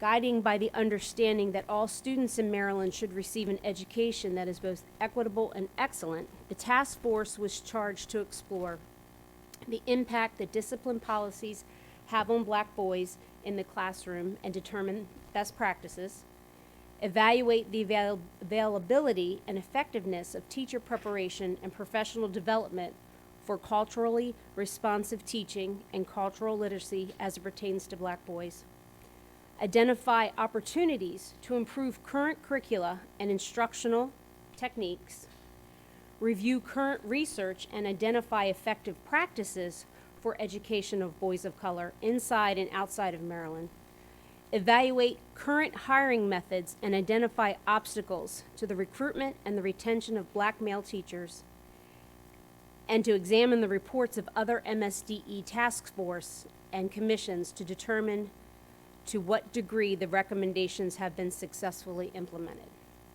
Therefore, in carrying out this charge, the task force held meetings from July 20th to just this past March 2021. Data was gathered through presentations from state and nationally recognized experts, reviews of relevant literature, and reports and work group discussions. From all the collection of the data, the task force identified 3 critical focus areas. So through each of the 3 study groups that that made up the task force, several recommendations were made. Some were to be implemented at the local level, some were to be implemented at the state level. The recommendations were provided to you through the task force report. So study group 1, the social, emotional, and behavior supports, the purpose of this group was to develop recommendations to provide effective approaches for the social, emotional, and behavioral support for black boys. The second study group was recruiting and training skilled, competent teachers and administrators. And the purpose of this study group was to develop recommendations to recruit, retain, and develop a cadre of teachers and administrators that are trained to support black boys. And the third group was curriculum and instruction. And the purpose of this group was to develop recommendations about effective research-based strategies and instructional approaches to improve academic outcomes for black boys. Okay, so that was the foundation. So what does that have to do with us? When the task force presented their findings to the superintendents, Kent County was the first to contact State Board member and Chair Dr. Vermel Green to inquire whether or not there was a possibility that Kent County could become a pilot for this program. Kent County High School was chosen as a pilot by the task force. Kent County Public School is only one of 7 of all of the school systems in Maryland that are actually participating in the pilot program. Each pilot school was asked to choose 1 to 2 recommendations out of all of the recommendations that you see in the report that was given to you to implement this upcoming school year. And to our surprise, which we had no idea it was coming, we were awarded an implementation grant of $76,923. So with guidance from Dr. Couch, Kent County High School has decided to focus on these 2 task force recommendations. 1.1, we're going to require de-escalation and other evidence-based intervention and training for all school staff at the high school. And 1.3, coordinate structured mentoring program tailored to meet the social and emotional need of black boys. This says in grades K through 12, but we're going to just focus on the high school. For each of these recommendations, we had to complete an action and accountability plan That will be submitted to MSDE by August 20th. And this plan includes COMAR regulations and local policies in which the recommendation correlates, strategies to carry out the recommendation, responsible parties that will be implementing this plan, the resources, the estimated costs, timelines, and indicators of progress and data to be collected. Each recommendation has specific guidelines to follow that will be implemented by the AAEEBB implementation team. And again, you can see the guidelines in the report that you were given. So each pilot program had to establish an implementation team that composed of administrators, central office personnel, teachers, and school staff and community members. And the implementation team that we will be having for the high school is, Mr. Graff, the president, you're the president now, the principal, myself, Mr. Hanlon, the coordinator of mental health and safety, Ms. Bennett, who is the school counselor, Tashira Collins, who is a high school math teacher, the math teacher at the high school, Harold Somerville, who is a community member, and Roseanne Squire, who is the PTSA president and community member. We also had one other member from the Social Justice Action Committee, but because of commitment, she couldn't continue. So we may still need to fill her spot. The Advisory Council gave each school system a list of roles and responsibilities for each of the implementation team members, and it is extensive. So far, we had to, this whole entire team had to attend the initial MSDE meeting, a 3-day training institute, 2 additional follow-up MSD meetings just in July. And the last 2 weeks of July. We found out about this probably mid-July, and 2 days later, we started all of these meetings and trainings. We had the state kickoff launch last Thursday, which was offered to anyone and everyone that wanted to join in, and we sent that link out on our app, and a lot of people joined. There were over 400 people on while I was on. We also have an advisory council meeting this Wednesday to review what we've done since the end of July. So next steps is, what we're going to be doing next is we are meeting to flush out the remaining details we'll need for the trainings and the mentoring program, which means we need to complete the mentoring program structure, which includes the criteria for the mentees, the criteria for the mentors, the application and screening process, any recruitment materials, mentor orientation and training, the teacher training we need in order to be a pilot program. It's required that we give the teachers the training. Boys and girls learn differently, which I had to go through that training so that it was a train the trainer model so that we can train the teachers. And the de-escalation training, we're going to be using the CPI nonviolent crisis intervention training, and we're lucky enough that Mr. Hushin is going to do that for us. We need to flesh out the student identification based on the task force criteria that's in the report. We have to plan and implement a parent orientation. We have to then start planning our monthly advisory meetings and the data collection. What data is it that we're going to be collecting? And Mr. Graff has committed to alignment of the school improvement plan goals and is giving us time during the PLC and faculty meetings to look at the data that we do collect, disaggregate it, and discuss strategies to address any discrepancies that we see along the way. So that was our new program in a nutshell. So what questions do you have? I have several. How many students are you looking to have mentors for? Well, we ran the list of all of the black boys at the high school, and I've pulled all the data, and I put all the different criteria that the state has set out, And what we'll do is the implementation meets this month. We're going to go through and look at the number of students that are going to be in need of a mentor.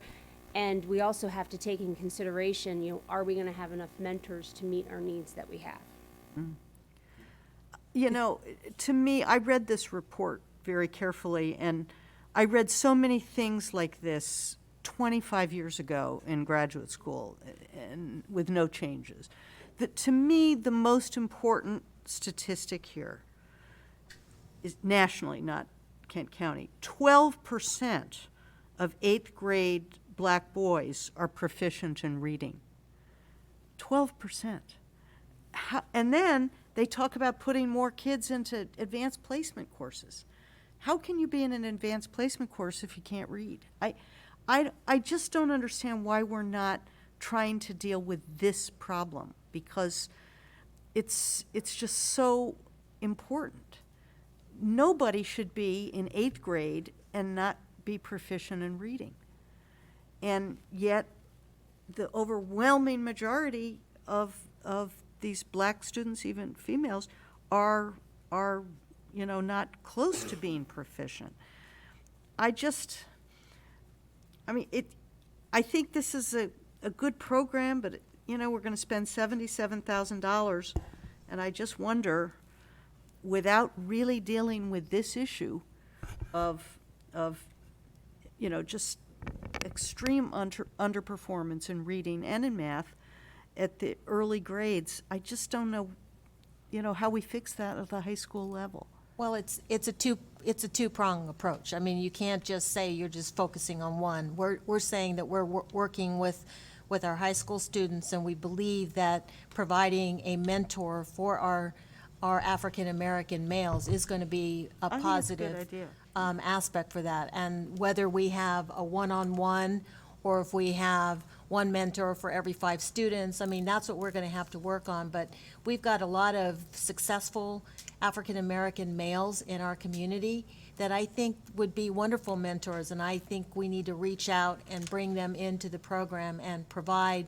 that mentorship and that positive engagement with our students. I think that is a positive move that we can make. And the de-escalation training, because of disproportionality in terms of the number of students that are being disciplined, because many of our minorities react differently when they're angry, and react differently when they may be challenged in ways that we have to have better de-escalation strategies in our classroom. So I think that all of the things that we have planned for this program are absolutely going to help us address a lot of the problems that we see nationally. And so I am excited about the money that we are getting, because what we want to do is to be able to think about, we talked about this earlier, can we be taking the students out to college visits? Can we utilize the money to help them pay for some of the AP courses and those types of things? And so, in order to challenge our students, we have to have ways to get them to be challenged in different ways. And so I disagree to some level that I do think this is going to make a positive difference with our students at the high school. Well, it certainly can't hurt. I'd just love to see some more mentors for earlier grades. I was going to ask, why aren't we doing the middle school as opposed to the high school? Well, it's the high school definitely expressed an interest in the program, and we could only pick one school. No, so I'm just thinking, but so much of our intervention is based on the earlier, that's why we're starting kids at school at 3-year-olds, so their kindergarten readiness. Is the goal after this pilot year to expand the program and the possibility of Yes. being So able it's to a do it one-year- in? Yeah. one-year pilot? Right. Yes, It's a and one-year one pilot. of the things that I just want to express is, Mr. Graff has already said that this is not going to be one of those programs where they come in, they shoot a few hoops, we talk a little bit, and then we're done. This is going to be these students are going to get what they need, whether it be social emotional, whether it be academic support. The support that they need is what we're going to be focusing on to get for these young men. And, you know, we do have mentoring programs that are going into the middle and the elementary school. So we felt it was imperative that we get the young men that are getting ready to go out into the workforce or college or wherever their plans go after high school, and get them any supports that they may need. Is there a set of, or will there be, if you need it, criteria if, for example, you said you're, not necessarily that you're worried about it, but there's the possibility that we may not have enough mentors. And if that's the case, how do you decide which student's going to get a mentor and which student isn't going to get one? Right. Well, can I answer that? Yeah, go ahead, go for it. Because we've been in discussion with the Social Action Committee, and they're willing to help us Okay. to reach out and find more mentors. Okay. So I think. So the hope is that we don't run into that issue, Yeah, right? the hope is. And according to Ms. Johnson, Airlie Johnson, she believes that they're going to beat the bushes to help us meet our goals in terms of finding the number of mentors that we need. So we may have to double them up. We may have to do 1 to 5. Right. The ideal goal would be 1 to 1, but I just don't know that we have enough to do that. But anyone that wants to be part of the program, as Dr. Holacher said, you know, they need to apply. There needs to be some commitment on both sides. And so our hope is for every student that wants to be a part of this program, we can provide a mentor. How was it that Kent County was one of the 7 selected? Was it as simple as we were the first one to ask? We asked. Okay. Yes.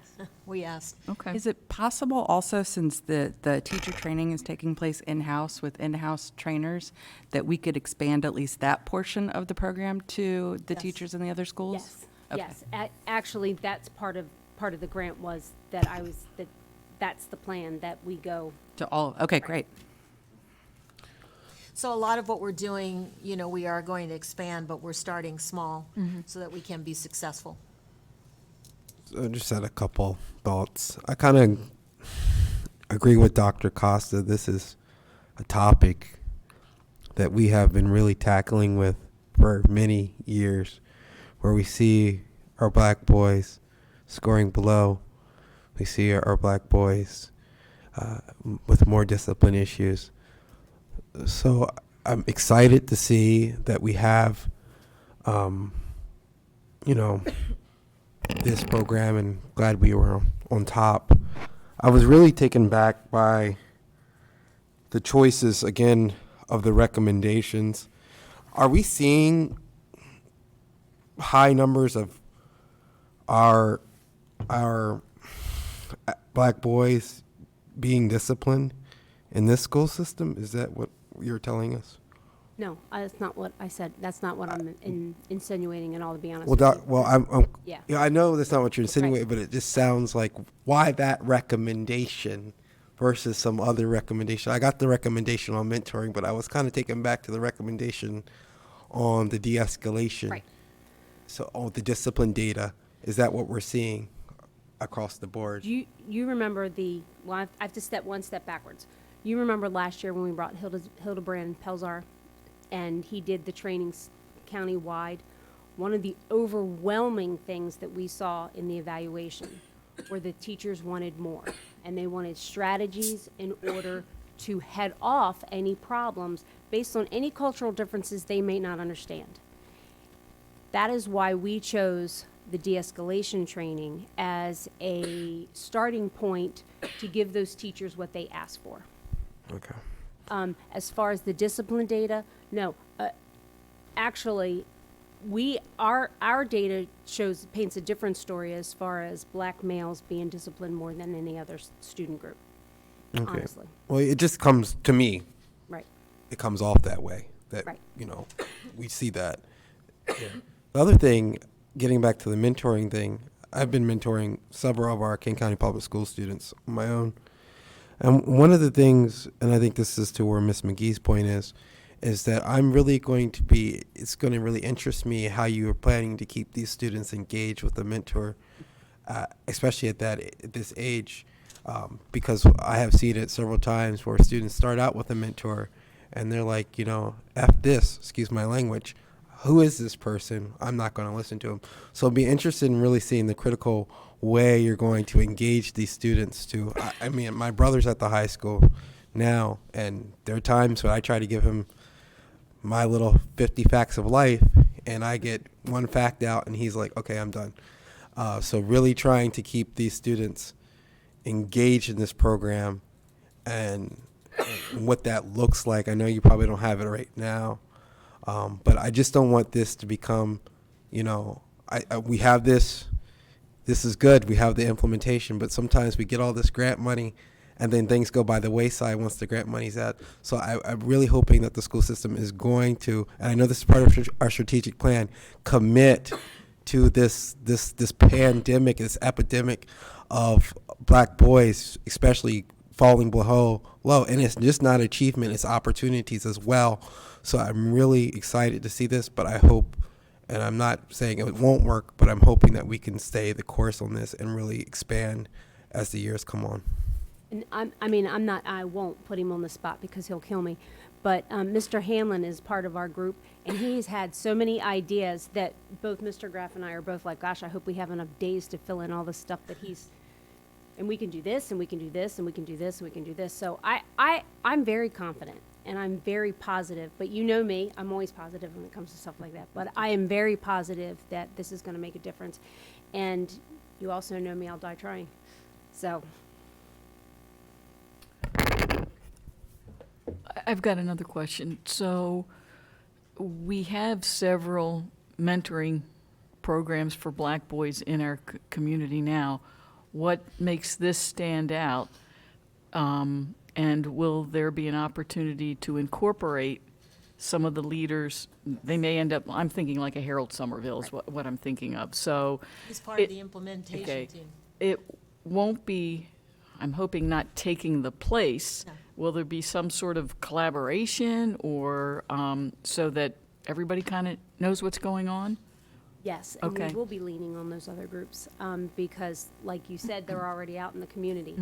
I think the one thing that makes us different is that not only are we looking at the social emotional well-being, but we also, these you know, the potentially students that we meaning me and the school counselors and the administration team over at the high school, see through the SST process. We see them in truancy. So I work with students on multiple levels, and this is just going to be one added piece, because ironically what was happening at the end of the school year, especially with the students that we were seeing in truancy at the secondary level, you know, I was texting Mr. Somerville nonstop. I got to find this kid, help me find this kid. And then all of a sudden, this pilot kind of fell into our lap. So I'm hoping that this will help us implement the things that we were trying, because I was, you know, we were working together behind the scenes before this year. So I'm hoping this will formalize it more, and we'll have a more well-rounded with the school counselor, the SST team, the school administration. You know, there'll be a lot of different players at the team that are going to be there for supports for these kids. Are we, as a school district, able to be to tailor make our own program? Because what might work for a black boy from a rural small county isn't going to be the same thing that's working for a black boy coming up in a big inner city.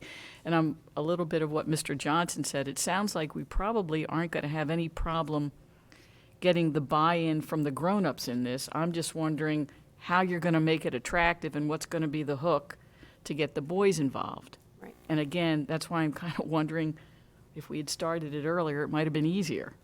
Well, and the criteria that the state has laid out. Because adolescents in general, I don't care what demographic you are, they're a tough. Right. That's They're correct. tough cookies. That's correct. But the only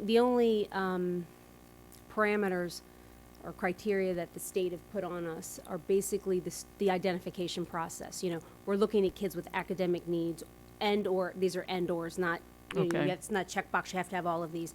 It could be a parent referral, it could be an admin referral, it could be discipline issues, it could be a mental health provider referral. It could also be a judicial, like we have kids that are in the truancy reduction program. You know, Judge Jensen could say, okay, as part of this program, I need you to be in the mentoring program. So what about this? Did you? Can I say one last thing? Sorry. And it's a little bit of what Mr. Johnson said, that I hope we're able to look through this through the lens of equity also. I mean, I feel like it needs to be everybody or nobody. I'd hate to think that 1, 2, 3 boys will get left out because for whatever reason they didn't show enough need or, so again, I hope equity is part of this. Our crew is very persistent, if you Okay. haven't figured that out. Just kind of tailing off that, could you just go back over the identifiers one more time? Because I just don't want kind of like a student who has that, you know, is scoring high, and you know, is being looked over. No. So, are we saying? They're laid out in there, but I mean, now I might forget some, so you might have to double back on me. But for example, academic achievement, discipline, Social emotional. social emotional. It could be a school counselor recommendation, an admin certification, a judicial recommendation, a parent recommendation. I think I said that. But one of the things also that that I think we need to also look at is, do they have an IEP or a 504? Look at the whole child to determine. And our population is small enough. We know our kids. We know what kids need. Extra support. I think that's one of the positive. It is positive. That's one of the perks that we're going to have coming at it. We're going to be. The other school systems that are piloting, Prince George's County. I know Queen Anne's is. They're small, but not as small as we are. Anne Arundel County. They're huge. We know our kids, and we're going to be looking at the high school, which is even a smaller population. So I think we're going to be in an advantage because we know them. Did I answer that?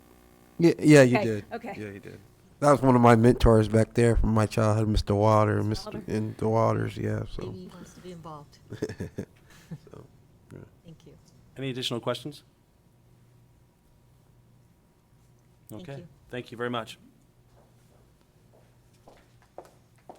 Okay, the next item on the agenda is Board Policy BCF, Board Advisory Committee. Right. I had attempted to do a rewrite of the policy in terms of what I heard from the last board meeting.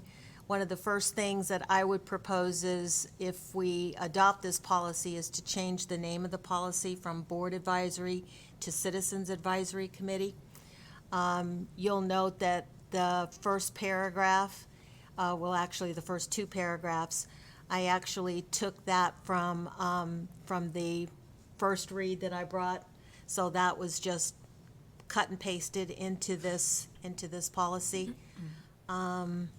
You'll note that I refer to it as the CAC, which is the Citizens Advisory Committee, recommending 10 members, 2 members per school. Also picked up that you wanted a board member to chair the committee and vice chair the committee, so that all of this is subject to your feedback and input. The recorder would be selected from the committee itself and serve for 1 year, as a 1-year term. There would be a minimum of 4 meetings per year, quarterly meetings. The advisory committee would report to the board, much like what we heard from the CCAC, an annual report. Voting procedure, I identified that. And the superintendent would be at the meetings or designee. And then I inserted the standing or ad hoc meetings, which again, I just cut and pasted from the prior, because I heard you still wanted that in there.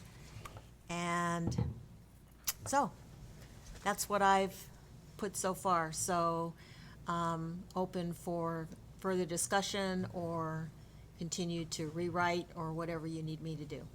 I had a couple of notes that I jotted down but didn't save, but I think I remember them. As part of the application process, since we're asking for representatives from each school, I wonder if we couldn't also include the principals in some way in the application process, that maybe they do some portion of the vetting Like a recommendation or Yeah, something? before we get to the selection process by the board. And then I didn't see a term limit for the chair. And I didn't know if that just is understood that that's part of the membership, that they're just considered a member and they have a 2-year term limit, or if we aren't requiring the chair to have a term limit, and I think that we should. Well, maybe a chair is elected every year, Yeah. in the sense that, Okay. depending on who the school board member is, their term could end. Yeah. So you might be in the middle of a term. I've got some questions, but I want Ms. Sullivan to finish. That was it. That's all I can remember.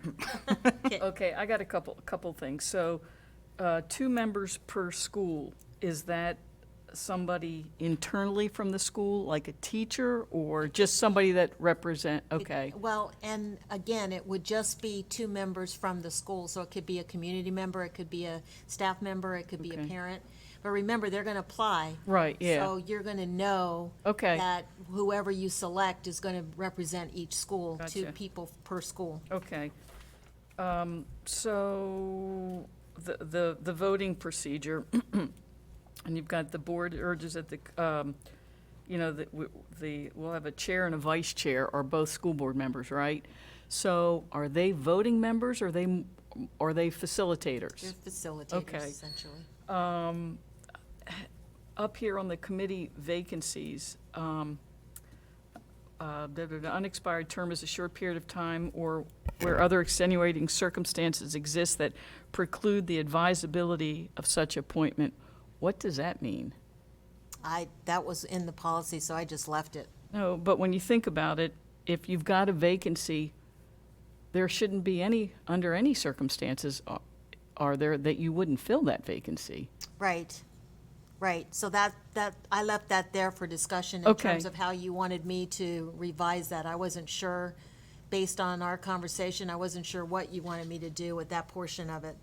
So I Yeah. left it. I mean, I understand the first part of it that says, say you have a vacancy and that person's term was up next week. I can understand that, but, Or say somebody resigns or Right. decides they don't want to be on it. That was Right. the other way I looked at it. yeah, I get that. I'm just, like I said, I just don't know what the phrase, again, I know you've copied it from someone else, but I'm saying either we need to flesh that out or maybe take that out. I don't. Yeah, my recommendation was to talk about how we would fill a position if someone were to, say, vacate, maybe that's a better word, vacate the position before their term expired. Correct, okay. How would we do that? Yeah. And so I needed to kind of hear from you.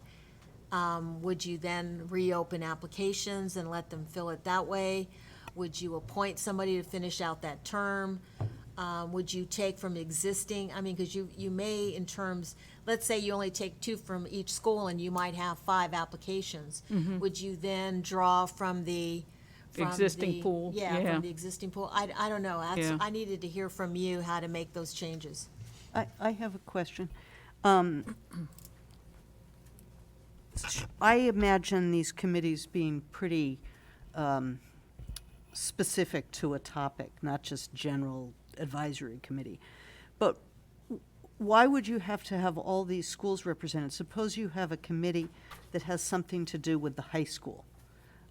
Why would you need other schools involved? It would just be Well, the this high is school. just for This the, is a generic- this is for the CAC. The This is for one the sort of- Citizens Advisory. If you wanted to do an ad hoc or a specific committee, then yeah, it would be different. Okay. Yeah, I would just add that, back to the voting portion, can we add verbiage in there as to, a board member, chair or vice chair, what that looks like, when they will be voted upon and when their term starts? Is it the December meeting? Just to add that in for clarity. Okay. And then the other one, on this short period of time, I mean, if there's 2 months left in that short period of time, you know, I guess that gets back to the same, like, is that, you know, is there a window that if it's less than 6 months in the term, is it open? Is the seat vacated? Do we fill that for 6 months, 2 months? I mean, that's, I guess, the question for, Could we leave it at the committee's discretion, that if they think that there is more business that is going to take place that requires a full 10 people? Because it could be that they've had their 4 meetings and maybe don't anticipate that there's going to be an additional meeting. Or they could say, yes, we have this big meeting coming up and we want to make sure that we have a full committee for that. I think if we put a time stamp on it, you know, if someone has a 2-year term and the 9th month they decide that they want to resign from the committee, and the committee comes back and just says, well, we're going to vacate that seat for the next 11 months. I think there's some time there to, or whatever, you know, 14, whatever, to still fill that spot.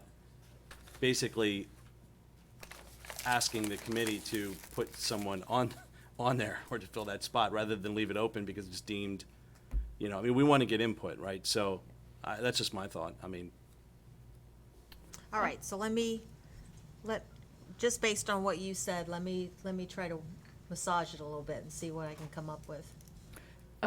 With the chair, what's the voting? What does the chair serve as in terms of a facilitator? Are they a voting member? That kind of thing. Committee vacancy, the vacancy on the CCAC, the CAC. CAC. Not the CCAC, the CAC. I was wondering if, you know, part of the voting thing is to have a consensus. You know, any even number you have leaves you open for a tie. So I don't know if we should change that number. Well, that's why you may want, you know. yeah. Okay, I'm just throwing that out there. And I'm also looking at the definition. The Citizen Advisory Committee is a structured group that meets about specific issues impacting educational policy, activities, and programs. The CAC may also respond to requests from the board for research and recommendation on specific educational issues. Wouldn't the specific guidelines or recommendations, wouldn't that be to either an ad hoc committee or like the special ed one? I mean, I thought the Citizens Advisory Committee, I'm using probably the wrong word, but a general committee that wouldn't have a lifespan of just dealing with a certain issue. No, I think what's happened is I took this directly from the last rewrite, which Okay. included not only a CCAC, not only involved the CAC, but also involved advisory and ad hoc committees all in the same paragraph. So Okay, we that's need the way I to, read it, but I can tweak it a little bit so it's Yeah. very specific. okay. So this is first read. Okay. Okay, I got another thing for you. So, under schedule of meetings, we've said the advisory committee, but it's gonna become CAC or whatever, shall report to the board when appropriate. You want to say report annually? Or some, yeah, I mean, what's somebody's definition of appropriate? Okay, You know. let's just do annual. At least Okay. once a year. I mean, I don't think we should say, okay, you reported once, we don't want to hear from you the rest of the time. So I think, Okay. open that up, okay? I can do that. Anything else you'd like me to? can we add something in here that, as we are seeking nominations or seeking applications, that will communicate out to, you know, at a certain point prior to 3 months before, 4 months before that stage, that we will communicate, you know, at a certain time prior to the start of the new terms, that we get that out there.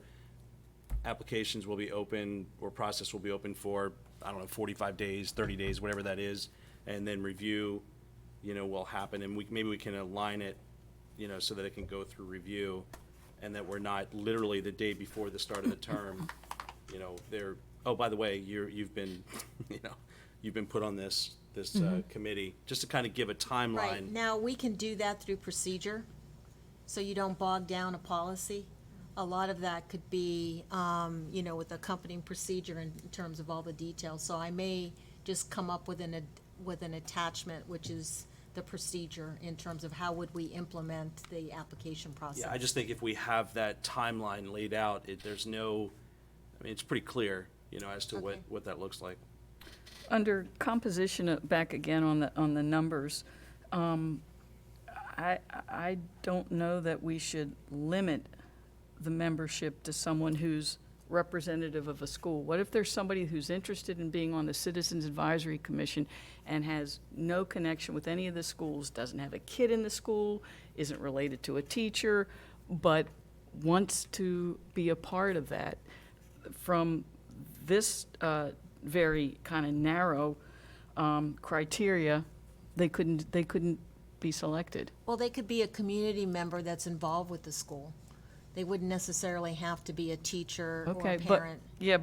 but what if there's somebody who doesn't fit that criteria? What if there's a community Well, member let's- that's really interested and supportive of our schools, but for whatever reason hasn't been a So participant? think about it in these terms. Say you have character counts coaches that come in, or mentors that are coming in and working with particular schools. They would be eligible to put in for an application to be part of this because they are at that school and they're pretty much represented. And if they're going to be dealing with school issues, I think you want people that have some sense about what's going Yeah, on well, with the schools. so let's pretend this is 10 years down the road, and I'm a person who's interested in now, putting in an application, and my interest is as a former board member. It's not because I'm involved in character counts at Garnett, or, I've got friends whose kids are at the middle school. I'm just thinking that maybe I'm, splitting No, hairs then here, we but could I just have- think maybe you we're can just limiting our have- scope of who we might have. Could the 11th member, which would be a tie, I hate to say it, I know, yeah, tiebreaker, right. could that be a member at large?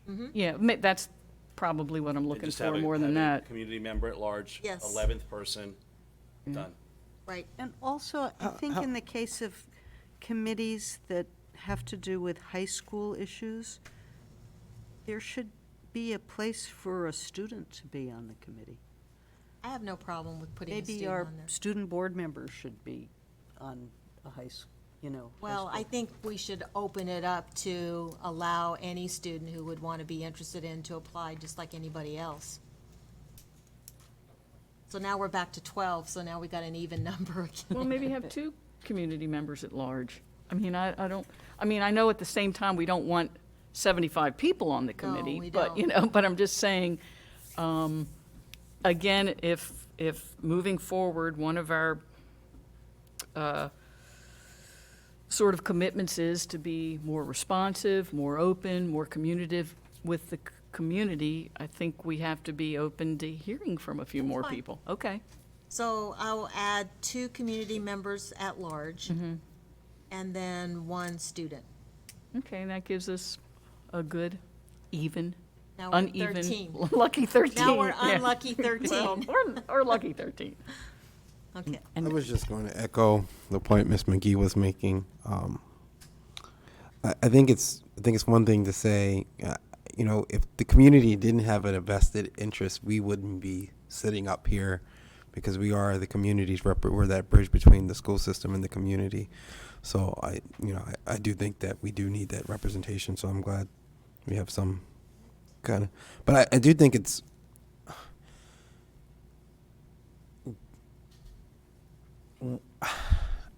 How do we, so say a parent, this is just a hypothetical, a parent is, we have 2 representatives from the high school, for the high school, but the parent also serves, and I think this is getting the more procedure side, but a parent also has a child at another school. Do we just select are we selecting either or are they just representing that one? Say if you have 4 children. Well, I think there's chances that someone's going to have multiple connections to different schools, but, I mean, we're just saying, we definitely want to pick 2 from each. Okay. Well, and I think we wouldn't limit the member to only be a No, representative. I'm saying, of but I'm employees. saying, You can't Whatever. vote because Yeah. you're, you I'm know. not saying limit the member, I'm just saying establishing where you're using them. You know, how do you decide which school? I think that's part of the board's decision. That's Well, what I'm asking. I'm also thinking, say you're a parent who's got 2 kids, you've got a kid in the middle school and a kid in the high school, and you were put on the committee as representative of the middle school. I don't think that means you can't contribute when there's a question of something about the high school. Right. Yeah, you should be able to, yes. That's right. Okay. All right, I've got some ideas for Okay. rewrites. Sam, thoughts? I honestly, when I read through it, I liked a lot of the changes that were made. The only real thing that I was questioning is something that Dr. Costa brought up, which was like a student perspective on it, someone other than a student member, to kind of be put on a committee. And I think that I also like the just implementation of ad hoc committees and having those committees to kind of just oversee and be in part of our school system. So, yeah. Great. Any additional comments, questions? Okay. The next item on the agenda is the Board Policy BH, Appeals and Procedures. Okay, this is a new policy. We did not have a formal policy for these types of appeals. This is not a required policy, but I think it's a policy that helps to be, to communicate how we will, what the rules of engagement will be per se when we have 4205, 6202, or 7305 appeals that would be brought to the board. We do have a policy on appeals brought to the superintendent, and we have had appeals that were brought to the board, and in the absence of having this in place, it is essentially the rules that have been adhered to by both parties. So there's nothing wrong with that, but I think that having something in place would be that if somebody appealed to the board, then whatever appeal it was, whether it was a 4205 or a 6202, then we would share that information with the appellant, if you will, and so they understand specifically what they need to do to prepare for the appeal. So this is first reading.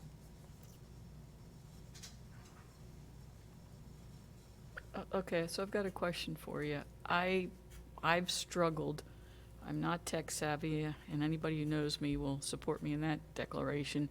So I've been on our website a couple of times and struggle sometimes to either find policy or procedures. Part of it's because I don't know what I'm looking for and I don't know which one of the subheads. So, but a parent did send me, because they knew this was on the agenda, and you're telling me we don't have any kind of a policy for appeals? We do have it for superintendent appeals, but we Okay. don't have anything in place for board Okay. appeals. That is not a required. Okay, gotcha. That makes sense. So so we're working on a board appeal, correct? So will that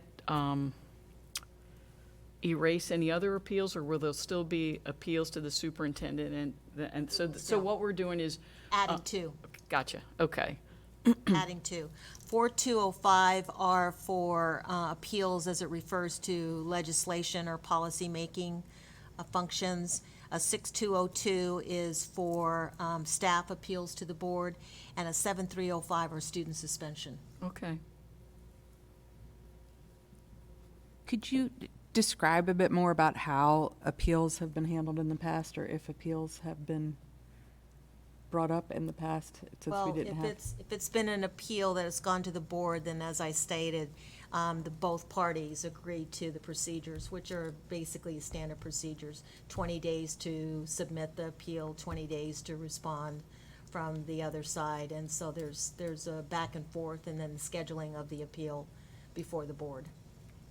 And then I had another question about under the purpose, and I don't even know, again, if this needs to be specified, but it says to provide employees, parents, and/or students an avenue through which to dispute a ruling or decision in a specific situation to a higher authority. And I'm wondering if we need to also specify that only after they've been unable to come to a satisfactory resolution with their current level of authority, or if that, Well, no, because we already because have that built into another We already have structure. that built Okay. in with grievances, so that's a separate. Gotcha. So, So for instance, you could have a grievance, and you could follow through all of the levels of a grievance, and then once you're done with the grievance, you're still, you know, Unhappy. you're still Yeah. unhappy, then you can present that as a 6202, okay. appeal to the board. So, in creating a new policy with an appeal to the board, are we creating a policy/procedure, I'm not sure which we would call it, that would allow someone to go directly to us and circumnavigate you? No, Okay, they'd still have to follow the grievance procedure, Okay. and they'd still have to, now, in certain circumstances, if it's something that I've decided and they want to take it straight to the board, then obviously right. that's what they do, and that would be a 6202. But, you know, it's a matter of, you know, where it falls and the requirements. I mean, we would know that if there was a policy that that they were grieving, or a procedure at the school, then they would definitely have to go through it would have to follow the grievance policy. So I don't think that we're creating a problem. I think what we're doing is addressing more transparency and more communication with regard to the people that are applying for, or, you know, filing an appeal. Okay, here's a, I don't know, convoluted sentence that sort of sounds contradictory. Under exceptions, Which one are you? let's see. Shazam, I'm having trouble moving my cursor. Bear with me just a second. Okay, I'm on the policy statement BH. I think Well, that they're that's all that- I think BH. I clicked, I think, on the first of the attachments. Okay, so then it's starts off by basically saying- the policy itself. Correct, yeah. Okay, Okay. so there's a thing down there that, you know, section 5, exceptions. There are no exceptions to this policy. However, the board by majority vote may temporarily suspend all or part of this policy. Yeah, you can, and you need to have that in place because there may be times when you do want to suspend and then operate under your own procedures. So, I mean, you always want to have that ability. According to legal counsel, you always want to have that in there. Okay, And- so, what's the difference between an exception and temporarily suspending something? That's basically a legal Okay. legal definition, if you will, because that is specifically something that legal told me to put in there, and that was his wording. So I would have to ask him, I'd have Okay. to come back to No, you I'm with I'm that. not, and I'm not trying to quibble, but Oh. I'm just saying, I don't understand. Right, so Saying like, let there's no me- exceptions, but, Yeah, but I think that's legal. There's Okay. always an exception, but, Right. let me, Okay. Bring that back, let that'd me be bring great. it Yeah, back to you at thank the you. next meeting. okay. Any additional questions on this policy? This was for information only. Right.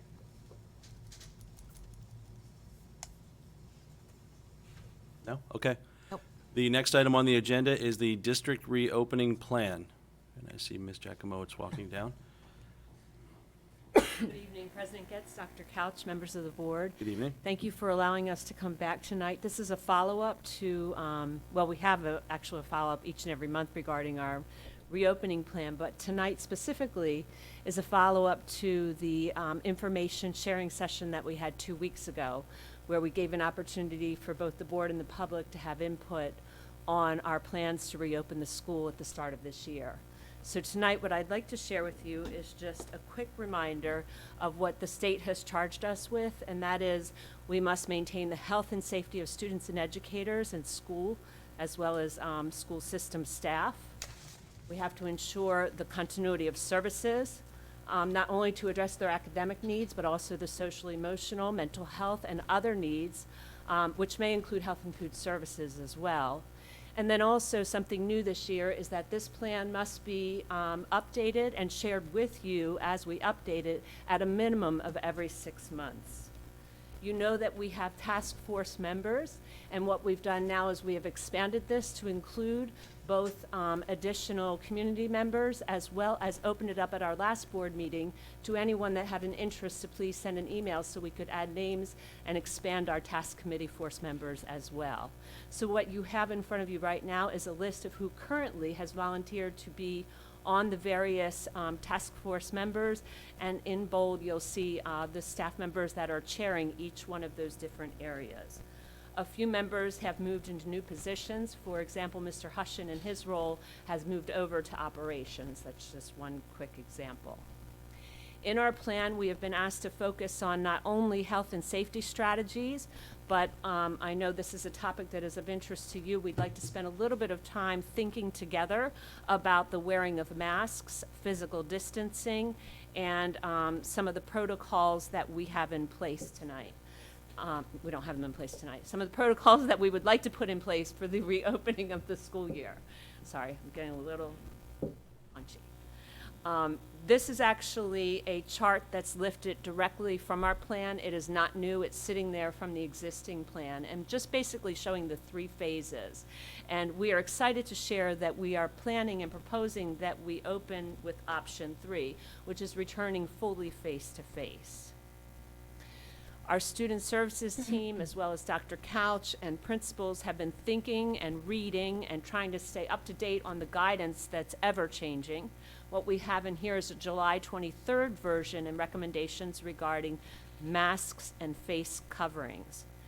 And at this point, as of this evening, the recommendation is that it is strongly recommended but not required that all individuals that are not fully vaccinated continue to wear face coverings in all indoor settings outside of their home and outdoor settings when physical distancing cannot be maintained.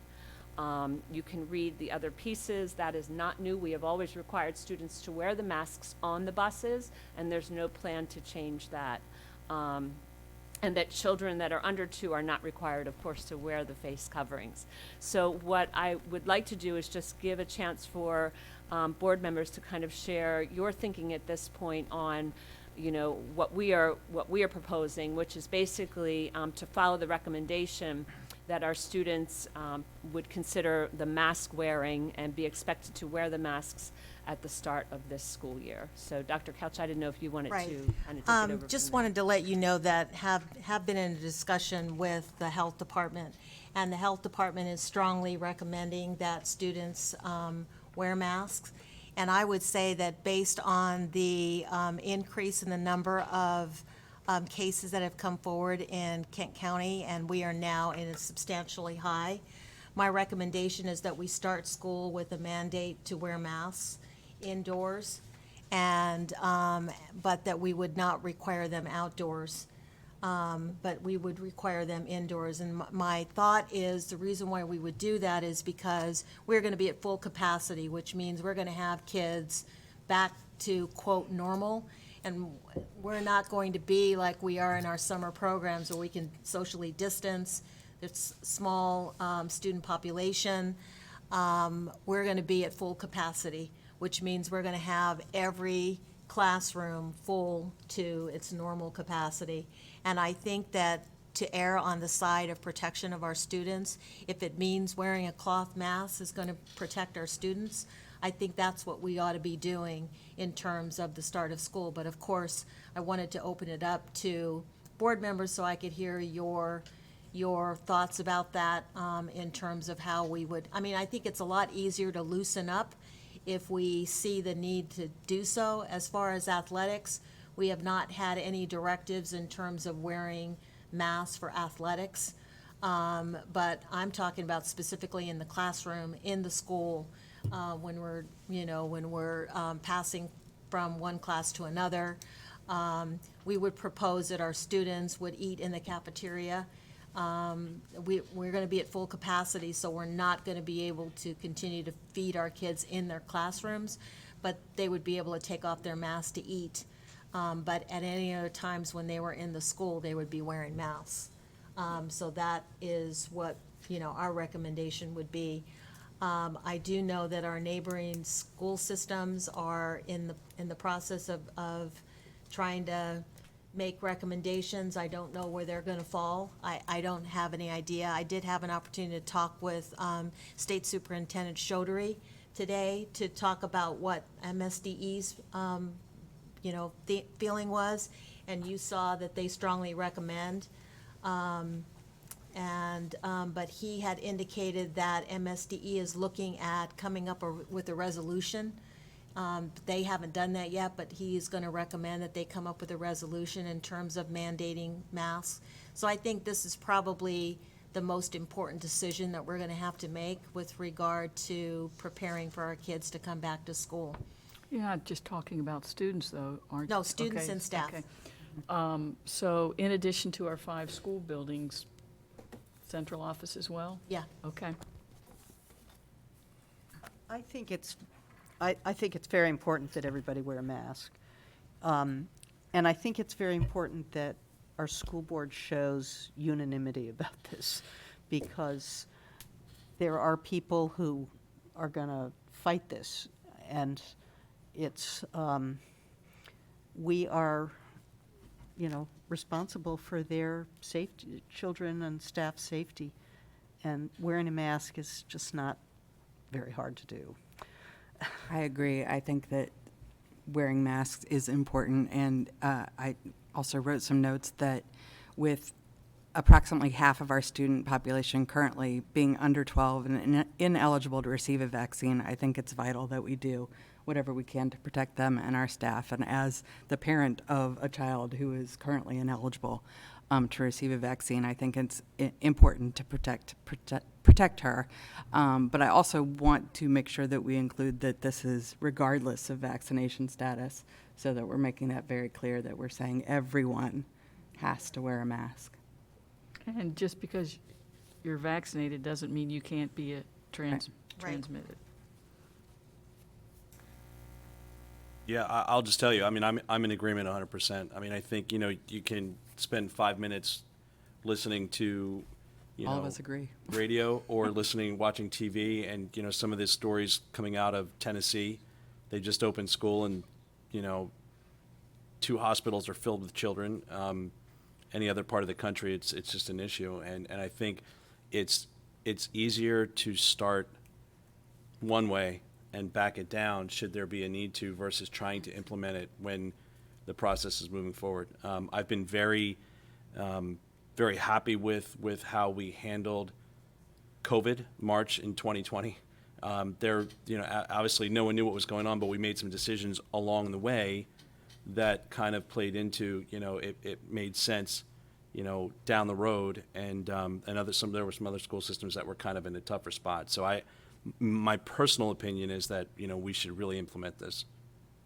Can I just interrupt for a second? Mr. Poor, I'm seeing some comments saying that there are audio problems, and I know that this is a topic that lots of people are interested in hearing. Everything's fine? Okay. Thank you.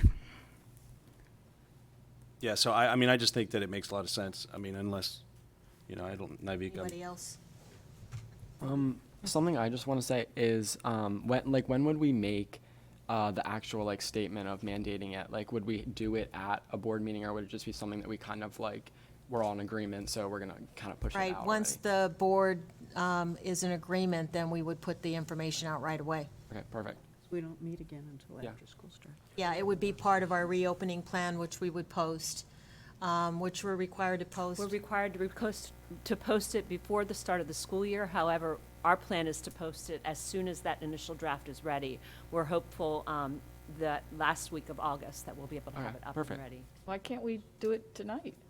Well, There are this- still other pieces of it. This is Okay. one Working on it. portion of it. Okay, well, what if, so do we not want to Well, we could put up, we could put up do the the draft mask thing right now. tonight, We're- couldn't we? We can put up the draft, but we can say it's a draft at this point, and we can still work on Could we pieces that potentially vote on it at our August 23rd work session? I think you directing me tonight, I mean, this is not something you need to vote on. Okay. In terms of the reopening plan, I'm just trying to get a consensus from the board. That's my recommendation, but I'm waiting for I'm in favor of masks. Yes. I think it's Okay. good. All right, I think I So got we it. appreciate that, and our next step is the Just- frequent and ongoing communication. I think that's what we heard earlier, and so we're not going to wait for the reopening plan to be finished before we announce this. We have principals who probably have already sent something to their staff as we're sitting here. I mean, it is ongoing between the app and the Facebook page and other places that we will push this out multiple ways so that everyone is well aware of that expectation. But we thank you for that input. Just curious. I know. I think this is something, not us, but just that. How do we, keeping in the back of mind, how do we approach a situation where a student might be rebellious to that, or a parent might be rebellious to this decision? I mean, safety is safety, health is health, but there's always that small. I get it in my classroom. I got it this summer teaching Horizons, just where students were rebelling back and saying, "Oh, I really don't need to wear this." So, just keeping that back in. Well, I think it's because of the messaging in terms of it was optional. I think that's where probably you got some. Well, ours was mandatory. Yours was mandatory? Mandatory Okay. to wear a mask. But We really didn't have that problem during the school year, although we had some options. We still have the Kent Blended Learning Academy that if some students wanted to do that instead, we could still consider moving them into that program. That's grades 6 through 12. But our elementary students, they're gonna have to wear the masks. It's just gonna be a mandate. And then my other concern, why I understand there's ways around, they're not much, just the lunch period scares me just slightly, because some of our cafeterias, is that the plan to socially distance class, stagger the lunches? Do we have like an idea what that would look like? Do we know? Yeah. I can do the next slide, which talks a little bit about the physical distancing, but I don't know that it's going to specifically answer your question about won't. lunch. So Dr. Couch, do you want to say anything else? Well, no, about I the think lunch? once we come to these decisions about mandates, we're gonna have to talk with our principals to see what's going to work. We do know that when we're in full capacity, there's no way we're gonna be able to social distance to the point where we can say, okay, everybody's gonna be 6 foot apart. It's just not gonna be possible to be in the cafeteria. It's just not. So we're gonna have to see what the best way to stagger as best as we can. But I don't have an answer for you right off the top of my head. I mean, that's something we're gonna have to try to, What about our kids on school buses? they're mandated to wear the mask. Okay. Still. Well, they're not gonna, but I was, to the mask, but I just wondered. There won't be social No, distance. we were able to do that last year because we had the hybrid. Okay, just Right. checking. Okay. And the other thing to keep in mind, but it is ever-changing, is we've had great success in terms of what you mentioned earlier, the acceleration academies. Now, at this point, they're not mandating that they wear the mask. However, many families are choosing to send their children with masks. And we have many staff members that are wearing masks to model that it's okay to wear the mask, which is a really positive way to approach it. I think, you've asked good questions, and certainly we're going to think with our team about the best way to do this. But I've not heard of any easy answer to the lunch setting yet. So that's something we'll have to keep in mind. Could we do some sort of like blended for like the lunch shifts, where I know at the high school and middle school and even elementary schools, like having something, it's gonna be hard in the fall when it moves into the winter time, but doing some sort of option for like students eating outside. And I don't know if we could somehow do that where we could have students distanced in the cafeteria and then also have students outside for, the time being. Well, at the and high if school, you've numbers go got- down you've got as the- it gets colder. I think it's about supervision. I think Yeah. that's the main thing. Yeah. The principals are gonna have to see how they can, because the teachers have to have their 30-minute Yeah. lunch, and so it may be hard to supervise a lot of wide areas of students if they're gonna be Well, migrating at to the areas. high school, you've got the courtyard, True. which can sort of contain, Some. yeah. Yeah, I think it's just gonna have to be something that the principals are gonna have to, you're right, I mean, we've got some options, and I know last year, some of the schools were eating outside and spreading out in that way. But remember, they weren't serving hot lunches either. So now we're back to hot lunches. And so it's just, we're just gonna have to think it through. I don't have specific answers for you. So this is our last regularly scheduled board meeting before school starts. At our work session in two or 3 weeks, can we still have a discussion about reopening and, okay. Absolutely, and I know we're following up. We have 2 administrative meetings both tomorrow and Wednesday, so we will continue to work with our team in terms of best practices for that. I think it always helps to hear different ideas, but Dr. Couch nailed it with the supervision. I mean, that's always the challenge, particularly for little ones, elementary, middle as well. I mean, you're not going to want to leave them alone. No. So, okay. But, you know, this might be an area where you could use some volunteers. Don't we have ESSER funds too for some volunteers? Because last We year. had lunch ladies when I was in school. Well, last year, I remember it was really nice and warm out right up until about Thanksgiving. Kids could be outside. I mean, that's what we did in Montgomery County. We actually went out and hired additional, just lunch monitors. Lunch watchers. So. I don't know that do we have seating outside at all of the elementary don't. schools? We don't. So we would need to have, Yeah, I think what we need to do is just follow up with the principals, but I would even talk with Mr. Webb, and see what Bill Webb, as to what because the CDC has not provided any type of, other No. than CDC recommends indoor masking for all individuals ages 2 years and older, including students, teachers, staff, and visitors, regardless of vaccination status. Outdoor, I mean, people do not need to wear masks when outdoors, but it doesn't speak to, the CDC doesn't speak to kids in a cafeteria. But yet when you go to an airport or you're out traveling, everyone's masked up from the front door to when you leave and deplane. But when you're sitting on the concourse eating, everyone has their mask off. Right. So, again, I think it's a little bit gray there, so we should just get some expertise and find out what's going on. At this point, we do plan to follow the recommended 3 feet of physical distance where possible. Again, this is lifting the language from the CDC. Their guidance recommends maintaining at least 3 feet of physical distance between students within the classroom, combined with other layered prevention strategies to reduce the transmission risk. So, although it may not always be possible, that is the goal, is to do our best where possible to remain at least 3 feet distant. And the other prevention strategies are the mitigation strategies like frequent washing your hands, hand sanitizer. We still have plenty of those.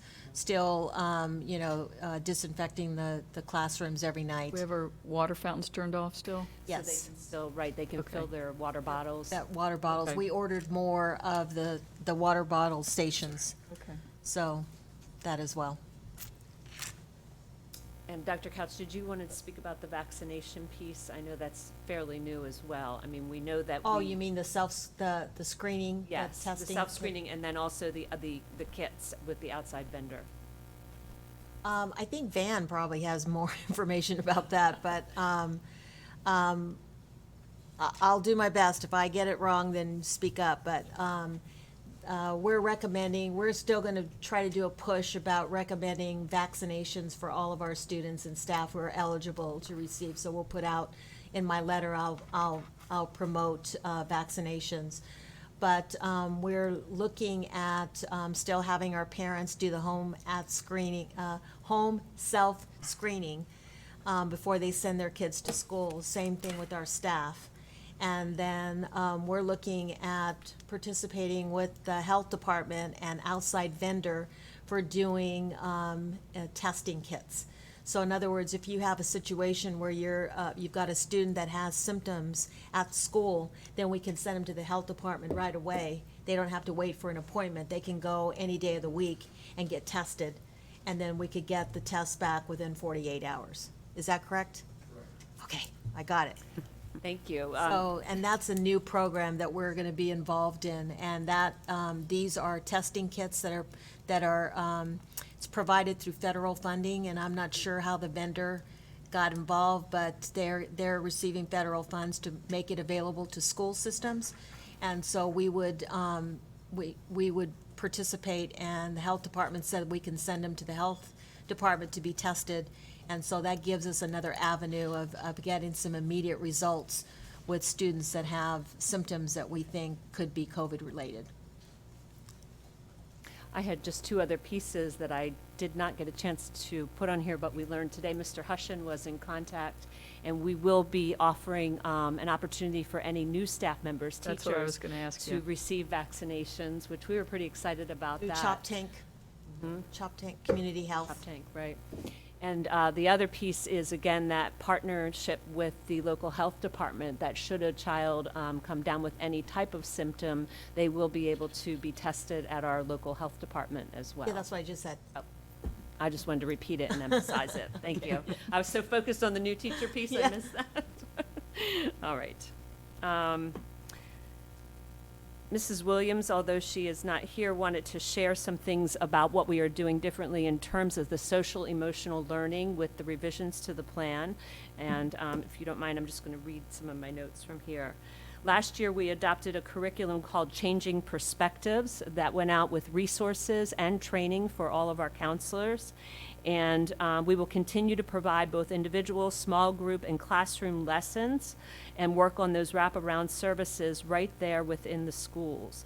This Changing Perspectives not only offers, as I said, the free materials, but this allows you an opportunity for teachers when they have concerns to do a quick referral within the school and have some sort of immediate support, both small group and also individual counseling right there in the school setting.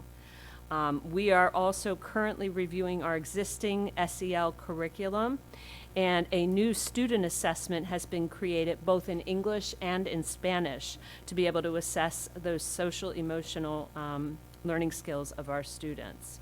There are 5 new assessments to match what certain competencies, which give flexibility in terms of exactly where we need to assess. The competencies include social awareness, relationship skills, responsible decision-making, self-awareness, and self-management.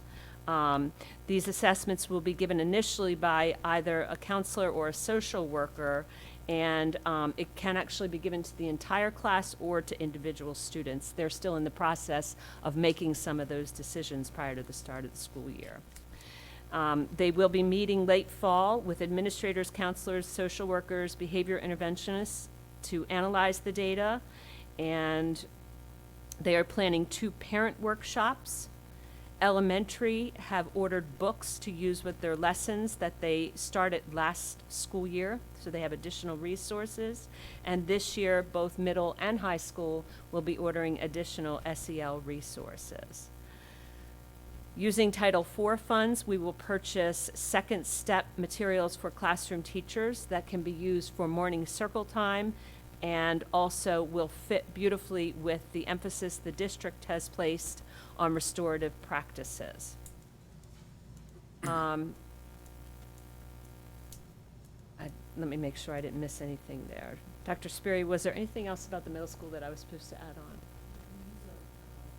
In our after-school program, Trojan Influence program, we piloted a program called Positive Action. Positive actions. Deciding if all students need that before coming to the campus. Thank you. Okay.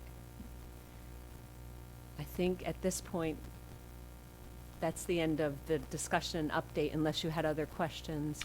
I have a question. I hate to keep dragging this meeting on. I'm on COVID. If a teacher tests positive, do we have a pool of substitutes that we're going to be able to cover that? So that leads into the discussion about the ESSER 3 funding, and I know that, again, this is another area where Elisa, Dr. Couch, and our leadership team, we are working together to try to determine the best plan for that. There is certainly an opportunity to have funds available for substitutes. One of the things that we've decided is we have an additional full-time support person that will be hired on-site for each school specifically to support with contact tracing.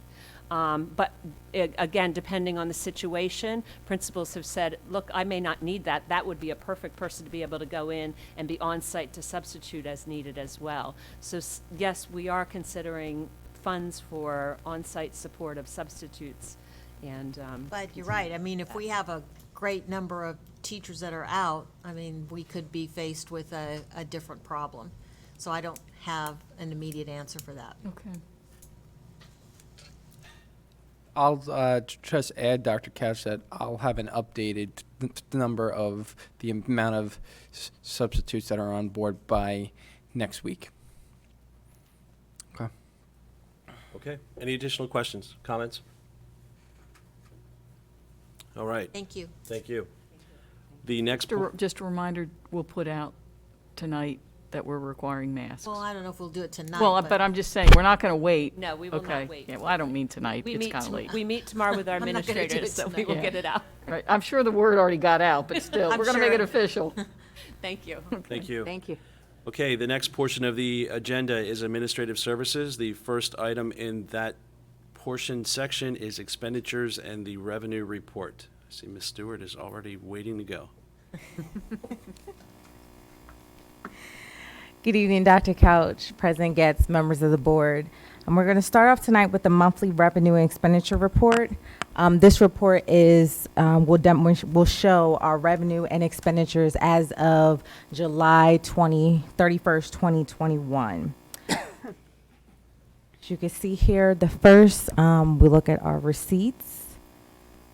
And what we have done differently is break out in the Fund 1, which is our current expense. That includes both our restricted grants as well as our unrestricted funding.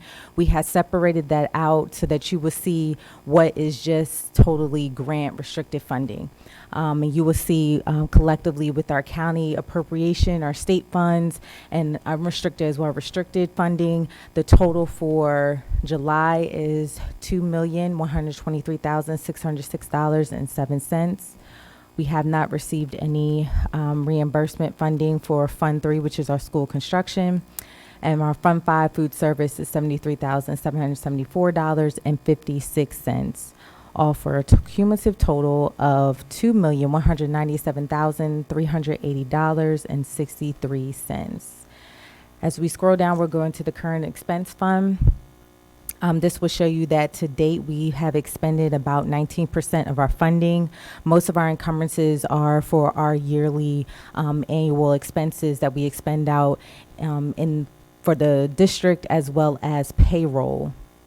For our 12-month employees. We'll go down to our school construction fund. We have none to date so far.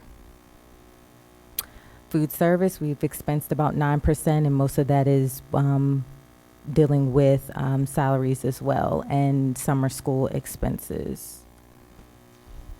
And then we have our restricted funds. As you will see, there is no amount in the budgeted amount because we're still underway for 630. In order for us to finalize our restricted funding, we have to finalize our 630 expenses. And that's just our credit card charges that we are waiting to kind of get through our system. Once we have that, then we can do our indirect costs entry as well as finalize that and then do our budget transfer. So hopefully by next month, the goal is by September, you will see the budget amounts for our restricted funding.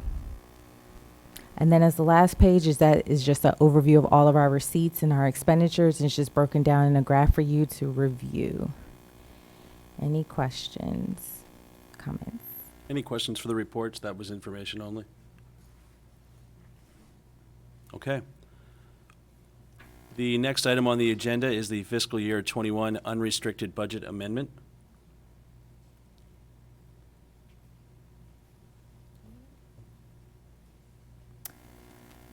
All right, so this is the budget amendment that we are asking for the board's approval tonight for fiscal year 2021.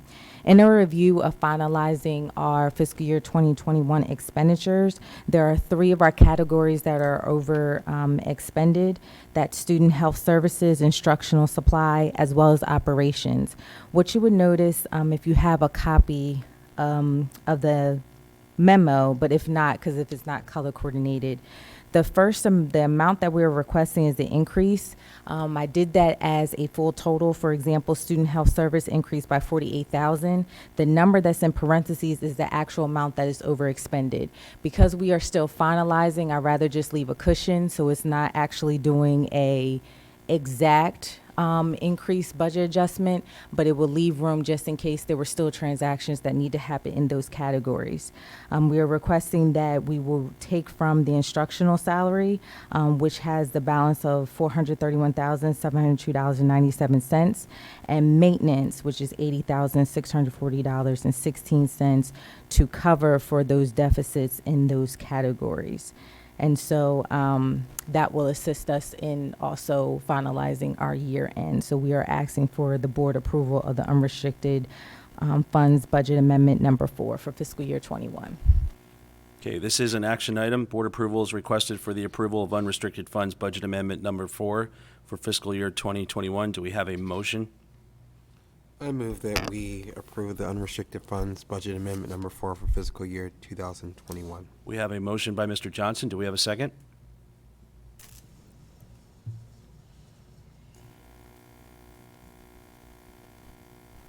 I second. We have a second by Ms. Sullivan. Any comments, questions? I just have a question. So where are we getting the money? Coming out of fund balance or? No, if you notice the instructional salary, that is one of the categories that did have a positive balance. So we're just moving it from a positive balance category to one to cover the deficit. Okay. And for student health services, you're showing the increase to 48,000, is that Yes, correct? 48,000 would be the increase of the budget amendment, but it's in a deficit 31,000. Right, okay. That's what I was confused about. Gotcha. Thank you. No problem. Well, so you answered my question about the one. Where's the money for the other 2 coming from? It will be taking the student health services and instructional supply we'll use from the instructional salary category, and the operations will take from maintenance. So we've got the money. Mhm. Okay, that Yes. was my main question. yes. Okay, sorry about I'm that. I didn't ask it correctly. Okay, we have a motion and a second. Any further comments, questions? Hearing none, we'll call for the vote. All those in favor? Aye. Aye. Opposed? Hearing none, the motion passes. Thank you, Ms. Stewart. The next item on the agenda is the COVID-19 funding review. All right, so there is an attachment that, an Excel spreadsheet that shows each of the funding, but tonight I kind of wanted to, this provides you an overview of all the COVID-19 related funding that we have received as of 6/30/2021. The spreadsheets are going to show the expenditures and details of the budget for each category. And if you have any questions, feel free to let me know because I will be able to address it. But just overall, just wanted to just present to you tonight under CARES, because I know that there has been multiple, I know it's a lot of confusion because, we've been hit with, COVID funding back to back.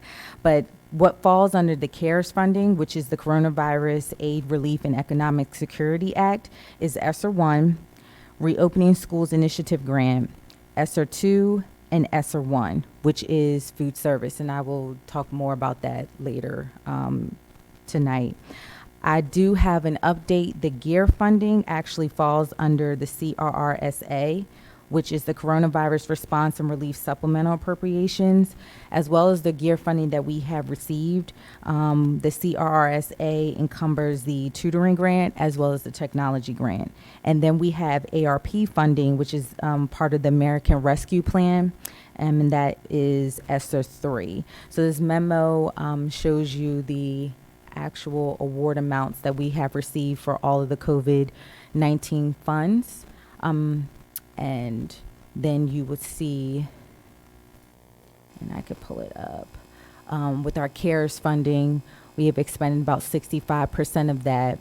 And what is still pending will be, that's where our Schoology as well as our Apex Online, we are able to code with there. We do have other charges assisting with our HVAC ductwork cleaning.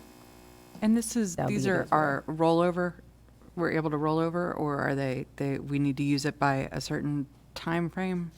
Yes, these are the funds that we've received for COVID, and we have until, I want to say 9/30/2022 Okay. for ESSER 1, but it's different end dates for all the grants. But this is what has been expended from the start of the grant till now. Okay. You would go down to the GEAR funding.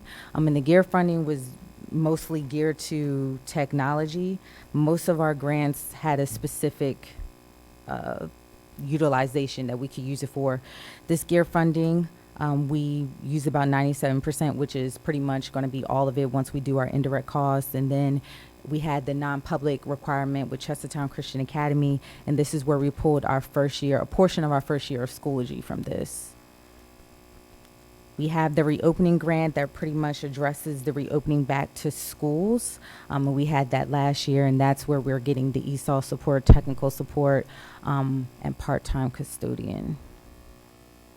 And then ESSER 2 funding, we are using year 1 of this now for our summer program, and that's where the Acceleration Academy, all the expenses that are denoting with that.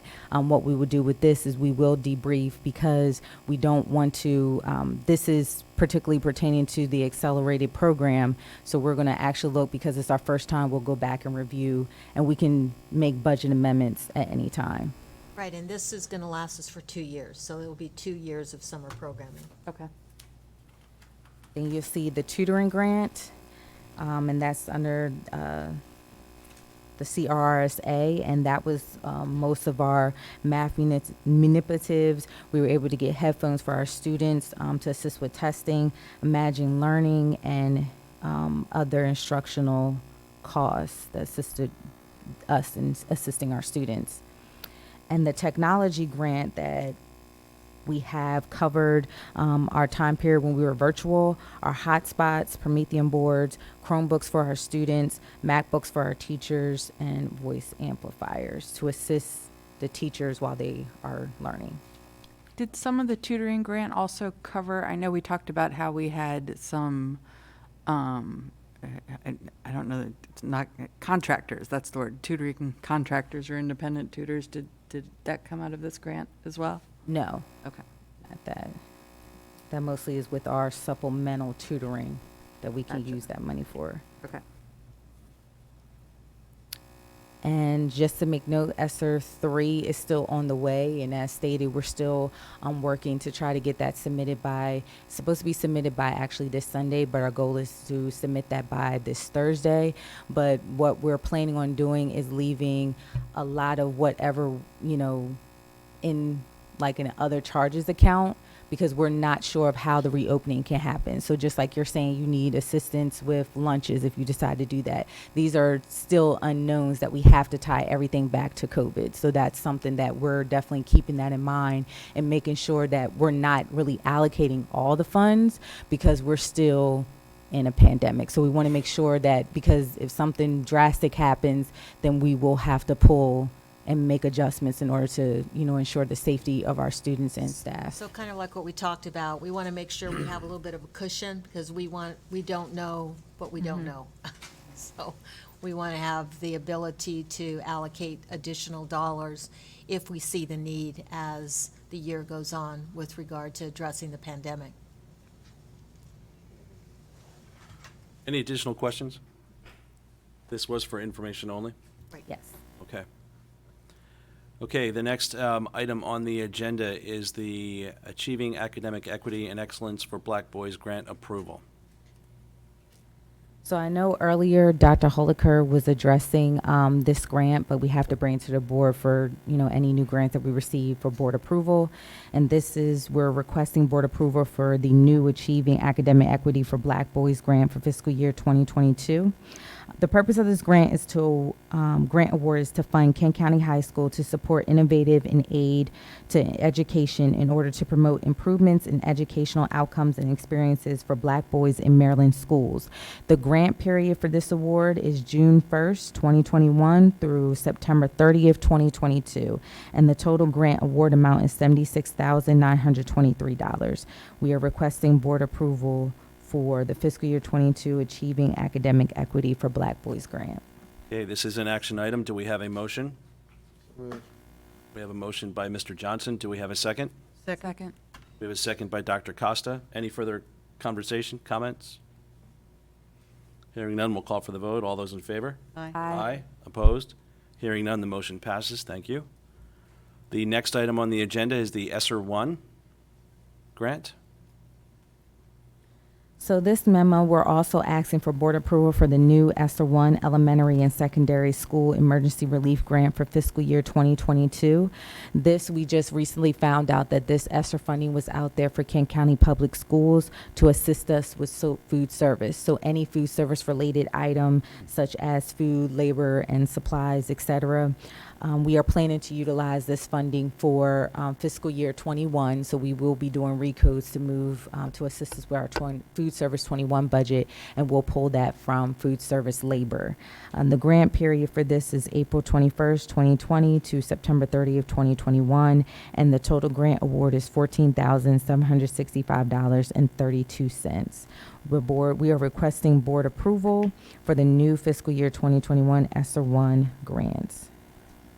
Okay, this is an action item. Just to clarify, that was April 29th, 2020, right, through September 30, 2021? Okay. Yes. So this is extra money we didn't, that Yes. we didn't know We just, were, that's awesome. we didn't. They reached out to us. Okay. And then I don't know where it got lost in the sauce, I would say. So thankfully we have it. Do we have a motion to approve? Moved. We have a motion by Mr. Johnson. Do we have a second? Second. We have a second by Ms. Sullivan. Any further comments, questions? Hearing none, we'll call for the vote. All those in favor?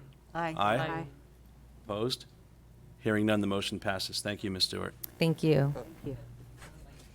Okay, the next item on the agenda is Board Policy CC, Administrative Organizational Plan.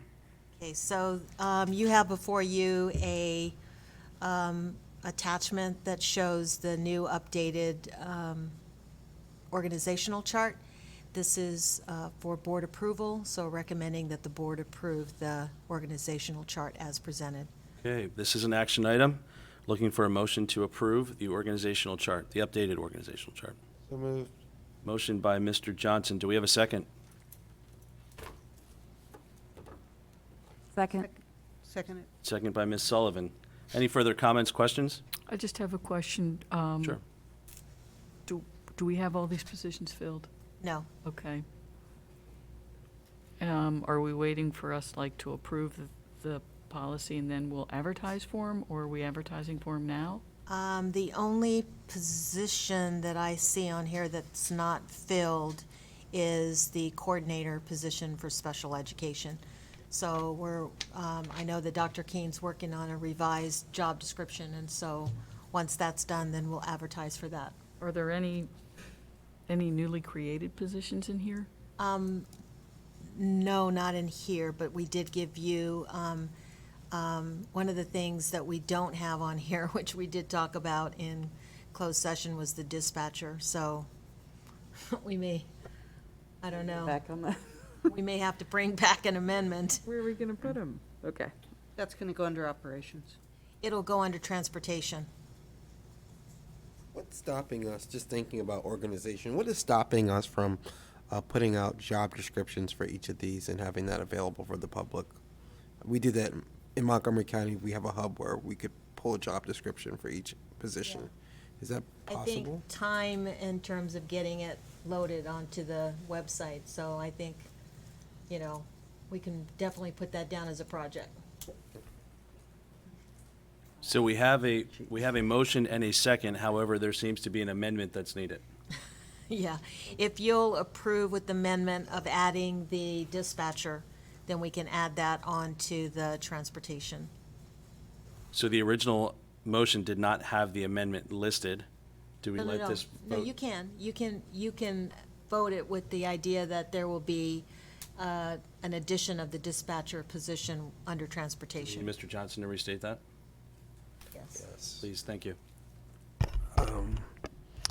I move that we approve the updated organizational chart with the requirement that it will be amended to include a position that's being left off.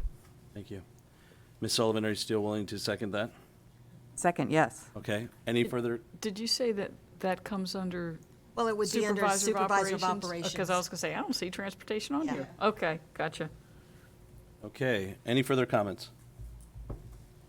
All right, we'll call for the vote. All those in favor? Aye. Aye. Opposed? Hearing none, the motion passes. Thank you. The next portion of the agenda tonight is public participation. Speakers should limit their comments to 3 minutes. Comments about the actions or statements of individual staff members are not appropriate for public comments and should be referred to the superintendent of schools or processed through available channels. If submitting written testimony, speakers are requested to provide a copy to the president. Please remember that this is an opportunity for the community to address their comments to the board. It is not an opportunity for dialogue. If you have questions that need an answer, please contact the superintendent or write a letter to the Board of Education in a response not like that will be sent back to you. Okay, I have the 2 cards in front of me, so we'll go ahead. The first, are these in any particular order? Okay, I have Julie Dunlap first.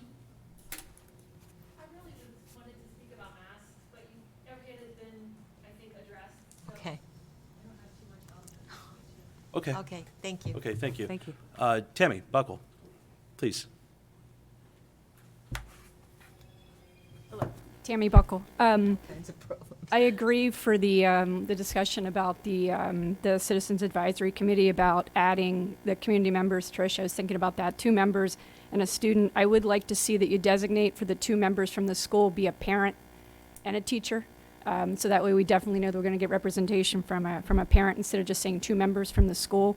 I did notice that Dr. Couch, you had typed, or it's got copied as Public Law 4-102 in there, and that's actually, I think, a typo. That's about bringing deadly weapons to school. I think it's supposed to be 112 for that part. Okay. So I want to update that. And I still think, and this is sort of going along with what Trish was saying, I still think we need to have clarification of, is this policy about Citizen Advisory Committee, a standing committee? And does it also, does it oversee all other committees that are in the school? So for example, Gifted and Talented, STEM committee. And the reason why is because if this policy stays as it's written, my interpretation is that then they're all it's gonna be considered a public body. So every meeting will have to go under Open Meetings Act. So you listed STEM, for the purpose of standing ad hoc committees, subject-specific committees such as special education, so forth, and STEM. So then STEM would fall under this policy, and then by definition, if there's a policy written about the committee, then you're going to need the agendas and the minutes and so forth. No, any committee that has approval of their membership by the board then is subject to open meetings. Okay, So not there's just- lots of committees that we have throughout the school system, but they're not Okay. approved by the board. So Okay. they would not be Okay. under that. So if you could maybe for future committees of any type, if we could clarify what the nomination process is of how people get put on the committees and the selection process as a separate side from that policy, then that would be helpful as well. If we wanted to get a broad demographic for the committee, would you consider adding other demographic questions such as race and gender on the application? And I'd like to see a similar application process for committees such as the Ethics Committee, that if people are interested in joining that the next time that we have a vacancy on that. And I would also recommend that you, not to bring up more policy changes, but consider for ethics policy, for the Ethics Committee, consider requiring that the ethics members actually have training. So right now, currently, our president of the Ethics Committee, my understanding from Dr. Couch is he has no ethics training. And what we're seeing in the news right now, what's going on at PG County, might be nice to have our president of our Ethics Committee have some ethics training in case we get into a similar situation. And then one more thing about the appeals process. There are some procedures, such as workplace bullying, that do mention how it's going to be handled if there is an appeal by the Board of Education. And for example, for workplace bullying, it says if the complaint goes past 180 days past when the superintendent made the decision, that the board would no longer consider it for an appeal. So there are some other procedures that do talk specifically about the Board of Education, and maybe make sure that they all jive in terms of 10 days that you have to appeal or 180 days. There's several of them that mention appeals to the Board of Education. Okay. So, thank you. 4 you. minutes. Okay, the next item on the agenda is the notification of the next meeting, so I'll see if I get this right. The next meeting of the Board of Education of Kent County will be a work session held on Monday, August 23rd, beginning at 5:30 PM for the board work session. Following that meeting, on Monday, September 8th, 2021, beginning at 5:30 PM with the open session. Open session will be September immediately followed. 13th. Pardon? 13th. Thir- You actually printed an old one. She had a mistake in the. Oh, okay, so the third, She updated it. thanks, Gail. That was the 13th, correct? September 13th, thank you. Beginning at 5:30 with the open session. Open session will be immediately followed by the board members going into closed session. The open session will resume at 6:30 PM. Work session and the monthly meeting will be located at the administrative building in the boardroom, this room at 5608 Boundary Avenue, Rock Hall, Maryland, 21661. The last item on the agenda is to adjourn. Do we have a motion to do so? So moved. We have a motion by Mr. Johnson. Do we have a second? Second. Second by Ms. Sullivan. Anyone want to stay? Okay, hearing that is not, we'll call for the vote. All those in favor? Aye. Opposed? Hearing none, meeting is adjourned.